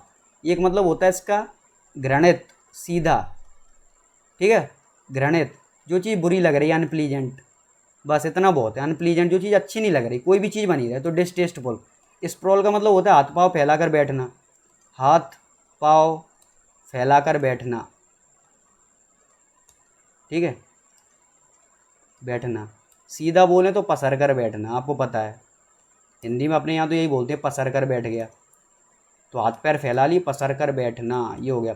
हेड का मतलब होता है छिपाना, ये तो आपको पता है। हाइड, हाइड का ये पास्ट फॉर्म है हेड, तो छिपाना। जैसे हाइड होता है ना, HIDE, ये पता है आपको, और इसी से ये हेड बना हुआ है पास्ट फॉर्म। डेस्क का मतलब मेज, टेबल, ये सब हो गया। अब यहाँ पे क्या बचा, ब्रेक डाउन, टूटना, या फिर इमोशनल कोलाप्स भी बोलते हैं। मानसिक रूप से टूट गए, है ना, इमोशनल कोलाप्स। कोई ऐसा इंसिडेंट हुआ कि मानसिक रूप से कमज़ोर पड़ गए, तो वही यहाँ ये सेंस भी यही दे रहा है कि जो राका की मदर हैं तारा, उन्हें दूसरा ब्रेक डाउन हुआ है, तो उन्हें इमोशनल कोलाप्स हुआ है, उन्हें झटका लगा है। यही चीज़ होता है झटका लगना। अभी कोई करंट वाला झटका नहीं है, ये बस यही है कि कुछ अच्छा नहीं हो रहा, बुरा समय चल रहा है, वही ब्रेक डाउन है ये। अनलेस का मतलब होता है जब तक, ठीक है। अनटिल एंड अनलेस सुना होगा ना, तो ये भी वही सेंस देता है, जब तक मैं ना आ जाऊं, तो जब तक, अनलेस। वैन का मतलब होता है कब, और वैन का मतलब होता है जब, ठीक है। कब भी होता है, जब भी होता है। सूनर का मतलब होता है, अब सून, सूनर, सून है, सून का मतलब जल्दी, तो सूनर का मतलब बहुत जल्दी, ठीक है। और सूनेस्ट का मतलब सबसे जल्दी, तो इसका मतलब बहुत जल्दी। अब ये जब सेंटेंस आप पढ़ोगे ना, तो कब और जब के सेंस आपको पता चलेंगे। वैन कब यूज होता है, ये कब के सेंस में, कब यूज होता है जब के सेंस में। जैसे मैं जब के सेंस वाला आपको बताऊं कि I met him when he came, मैं उससे मिला जब वह आया, तो ये वैन ही केम आया, तो ये वैन अब जब का सेंस दे रहा है, ठीक है। और मैं पूछूं वैन ही केम कि वो कब आया, तो वो वैन, अब यही वैन कब का सेंस देने लगा, तो यही है, कब और जब दोनों का सेंस देता है। अब ये आपको पता है, ठीक है। स्टक का मतलब होता है अटकना, कहीं पे अटक गए, ठीक है। फंस जाना, कहीं पे फंस गए, निकल नहीं पा रहे हैं, तो ये स्टक हो गया, ठीक है। पर्स्ड, अब ये पर्स यहाँ से निकालो, PURSE, तो एक पर्स का मतलब तो वॉलेट होता है आपका, ठीक है, वॉलेट। ये आपका एक तो वॉलेट हो गया, वो पर्स हो गया। एक पर्स का मतलब क्या होता है, मुंह बनाना, ठीक है, मुंह बनाना, यही सेंस होता है। जैसे एग्जांपल से समझो, आप बढ़िया तैयार होके घर से बाहर कहीं जा रहे थे, गली में किसी ने टोक दिया, कहाँ जा रहे हो, बस मुंह बन गया, अरे यार, दिमाग में आता है ना, ये क्या पूछ लिया इन्होंने, और फिर बता दिया कि यहाँ जा रहे हैं, चाहे झूठ बोल दिया हो चाहे सच बताया हो, लेकिन हल्का सा मुंह बन जाता है ना, कहाँ से कहाँ टोक दिया इन्होंने, तो वही। तो ये पर्स का मतलब एक तो वॉलेट होता है, एक मुंह बनाना भी होता है, मुंह सकोड़ना, ये टाइप निकलता है, तो ये चीज़ हो गई। डर्ट का मतलब गंदगी, और डस्ट का मतलब धूल, ये पता है आपको, ठीक है। क्लियर, क्लियर्ड अप, इसका मतलब होता है साफ सुथरा, क्लियर्ड अप। और इसका मतलब होता है समझ में आ जाना, ठीक है, समझ में आ जाना, कि हाँ कॉन्सेप्ट क्लियर अप हो गया, क्लियर हो गया, समझ में आ जाना। फोल्डेड अप, किसी चीज़ को सिकोड़ कर छोटा कर देना, तो फोल्ड करना, तो ये चीज़ पता है आपको। टक्ड अवे और हेड अवे, हेड अवे क्या होता है, छिपाना, ठीक है, छिपाना होता है। हाइड मतलब दुबकाना, छिपाना, तो ये भी हो गया छिपाना। टक्ड अवे, इसका मतलब होता है संभाल कर रखना, ठीक है, संभाल कर रखना, या फिर सुरक्षित रखना, या आप बोल सकते हो, देखो ये तो है ही सुरक्षित रखना, लेकिन इसका मतलब छिपा कर रखना भी होता है। लेकिन ये क्या सेंस दे रहा है, ये इसलिए छिपाया गया है ताकि हम उसे सुरक्षित रख सकें। और ये जो हेड अवे है, ये इसलिए छिपाया गया है क्योंकि हम छिपाना चाहते हैं कोई चीज़, ये नहीं कि हम उसे सुरक्षित रखना चाहते हैं, लेकिन हम उसे किसी से छिपाना चाहते हैं, इस वजह। तो ये हेड अवे अलग हो गया, टक्ड अवे हो गया क्योंकि हम सुरक्षित रखना चाहते हैं, इसलिए छिपा के रखा हुआ है, ये हो गया। एट, बाई, इन सब बताए। अक्रॉस का मतलब होता है उस पार, ठीक है, अक्रॉस द रिवर, नदी बह रही है, इस तरफ खड़े हो उस पार, तो ये हो गया। फील्ड बनी हुई, इस तरफ खड़े हो, पूरे फील्ड के उस तरफ चले जाओ पूरा पार करके, तो उस पार, तो एक तरफ से दूसरी ओर, अक्रॉस। अक्रॉस का मतलब चारों ओर भी होता है, ये भी याद रखना, ठीक है। जैसे अक्रॉस द फील्ड, ये फील्ड है तो अक्रॉस द फील्ड, मैंने इस फील्ड के चक्कर लगा लिए, तो मैं चारों ओर घूम गया, तो अक्रॉस द फील्ड में मूव करके आया हूँ, तो ये चीज़ हो गई, ठीक है। तो friend that's it for today. तो आज के लिए ये चीज़ें आपको बता दी, काफ़ी अच्छे समझाया कि आंसर्स कैसे निकालने होते हैं, ये सारी चीज़ें, ठीक है। मैं फिर से बोल रहा हूँ, ये वो सीरीज चला रहा हूँ मैं जिसकी वैल्यू शायद अभी किसी को समझ में ना आए, क्योंकि उतने व्यूज़ वगैरह नहीं है, तो लगता है कि शायद इंपॉर्टेंट ना हो, लेकिन आने वाले समय में आपको पता चलेगा इस सीरीज़ की इंपॉर्टेंस कितनी है, क्योंकि इतनी कॉम्प्रिहेंसिव बना रहा हूँ कि एक एक चीज़ पे फोकस कर रहा हूँ, कि सिर्फ बुकैब नहीं, आपका चाहे क्लॉज टेस्ट बना रहा है, चाहे PQRS आपको कंबाइन करना हो, चाहे आपका अनसीन पैसेज आ जाए, ठीक है, चाहे आपको ग्रामर वगैरह सॉल्व करना हो, तो उसमें जो आप सेंटेंसेस पढ़ रहे हो उनके मतलब निकाल के आप सेंस निकाल के आंसर निकाल पाओ, तो पूरा होलिस्टिकली कवर करने की कोशिश है, इसीलिए इसकी वैल्यू आगे आपको पता चलेगी, ठीक है।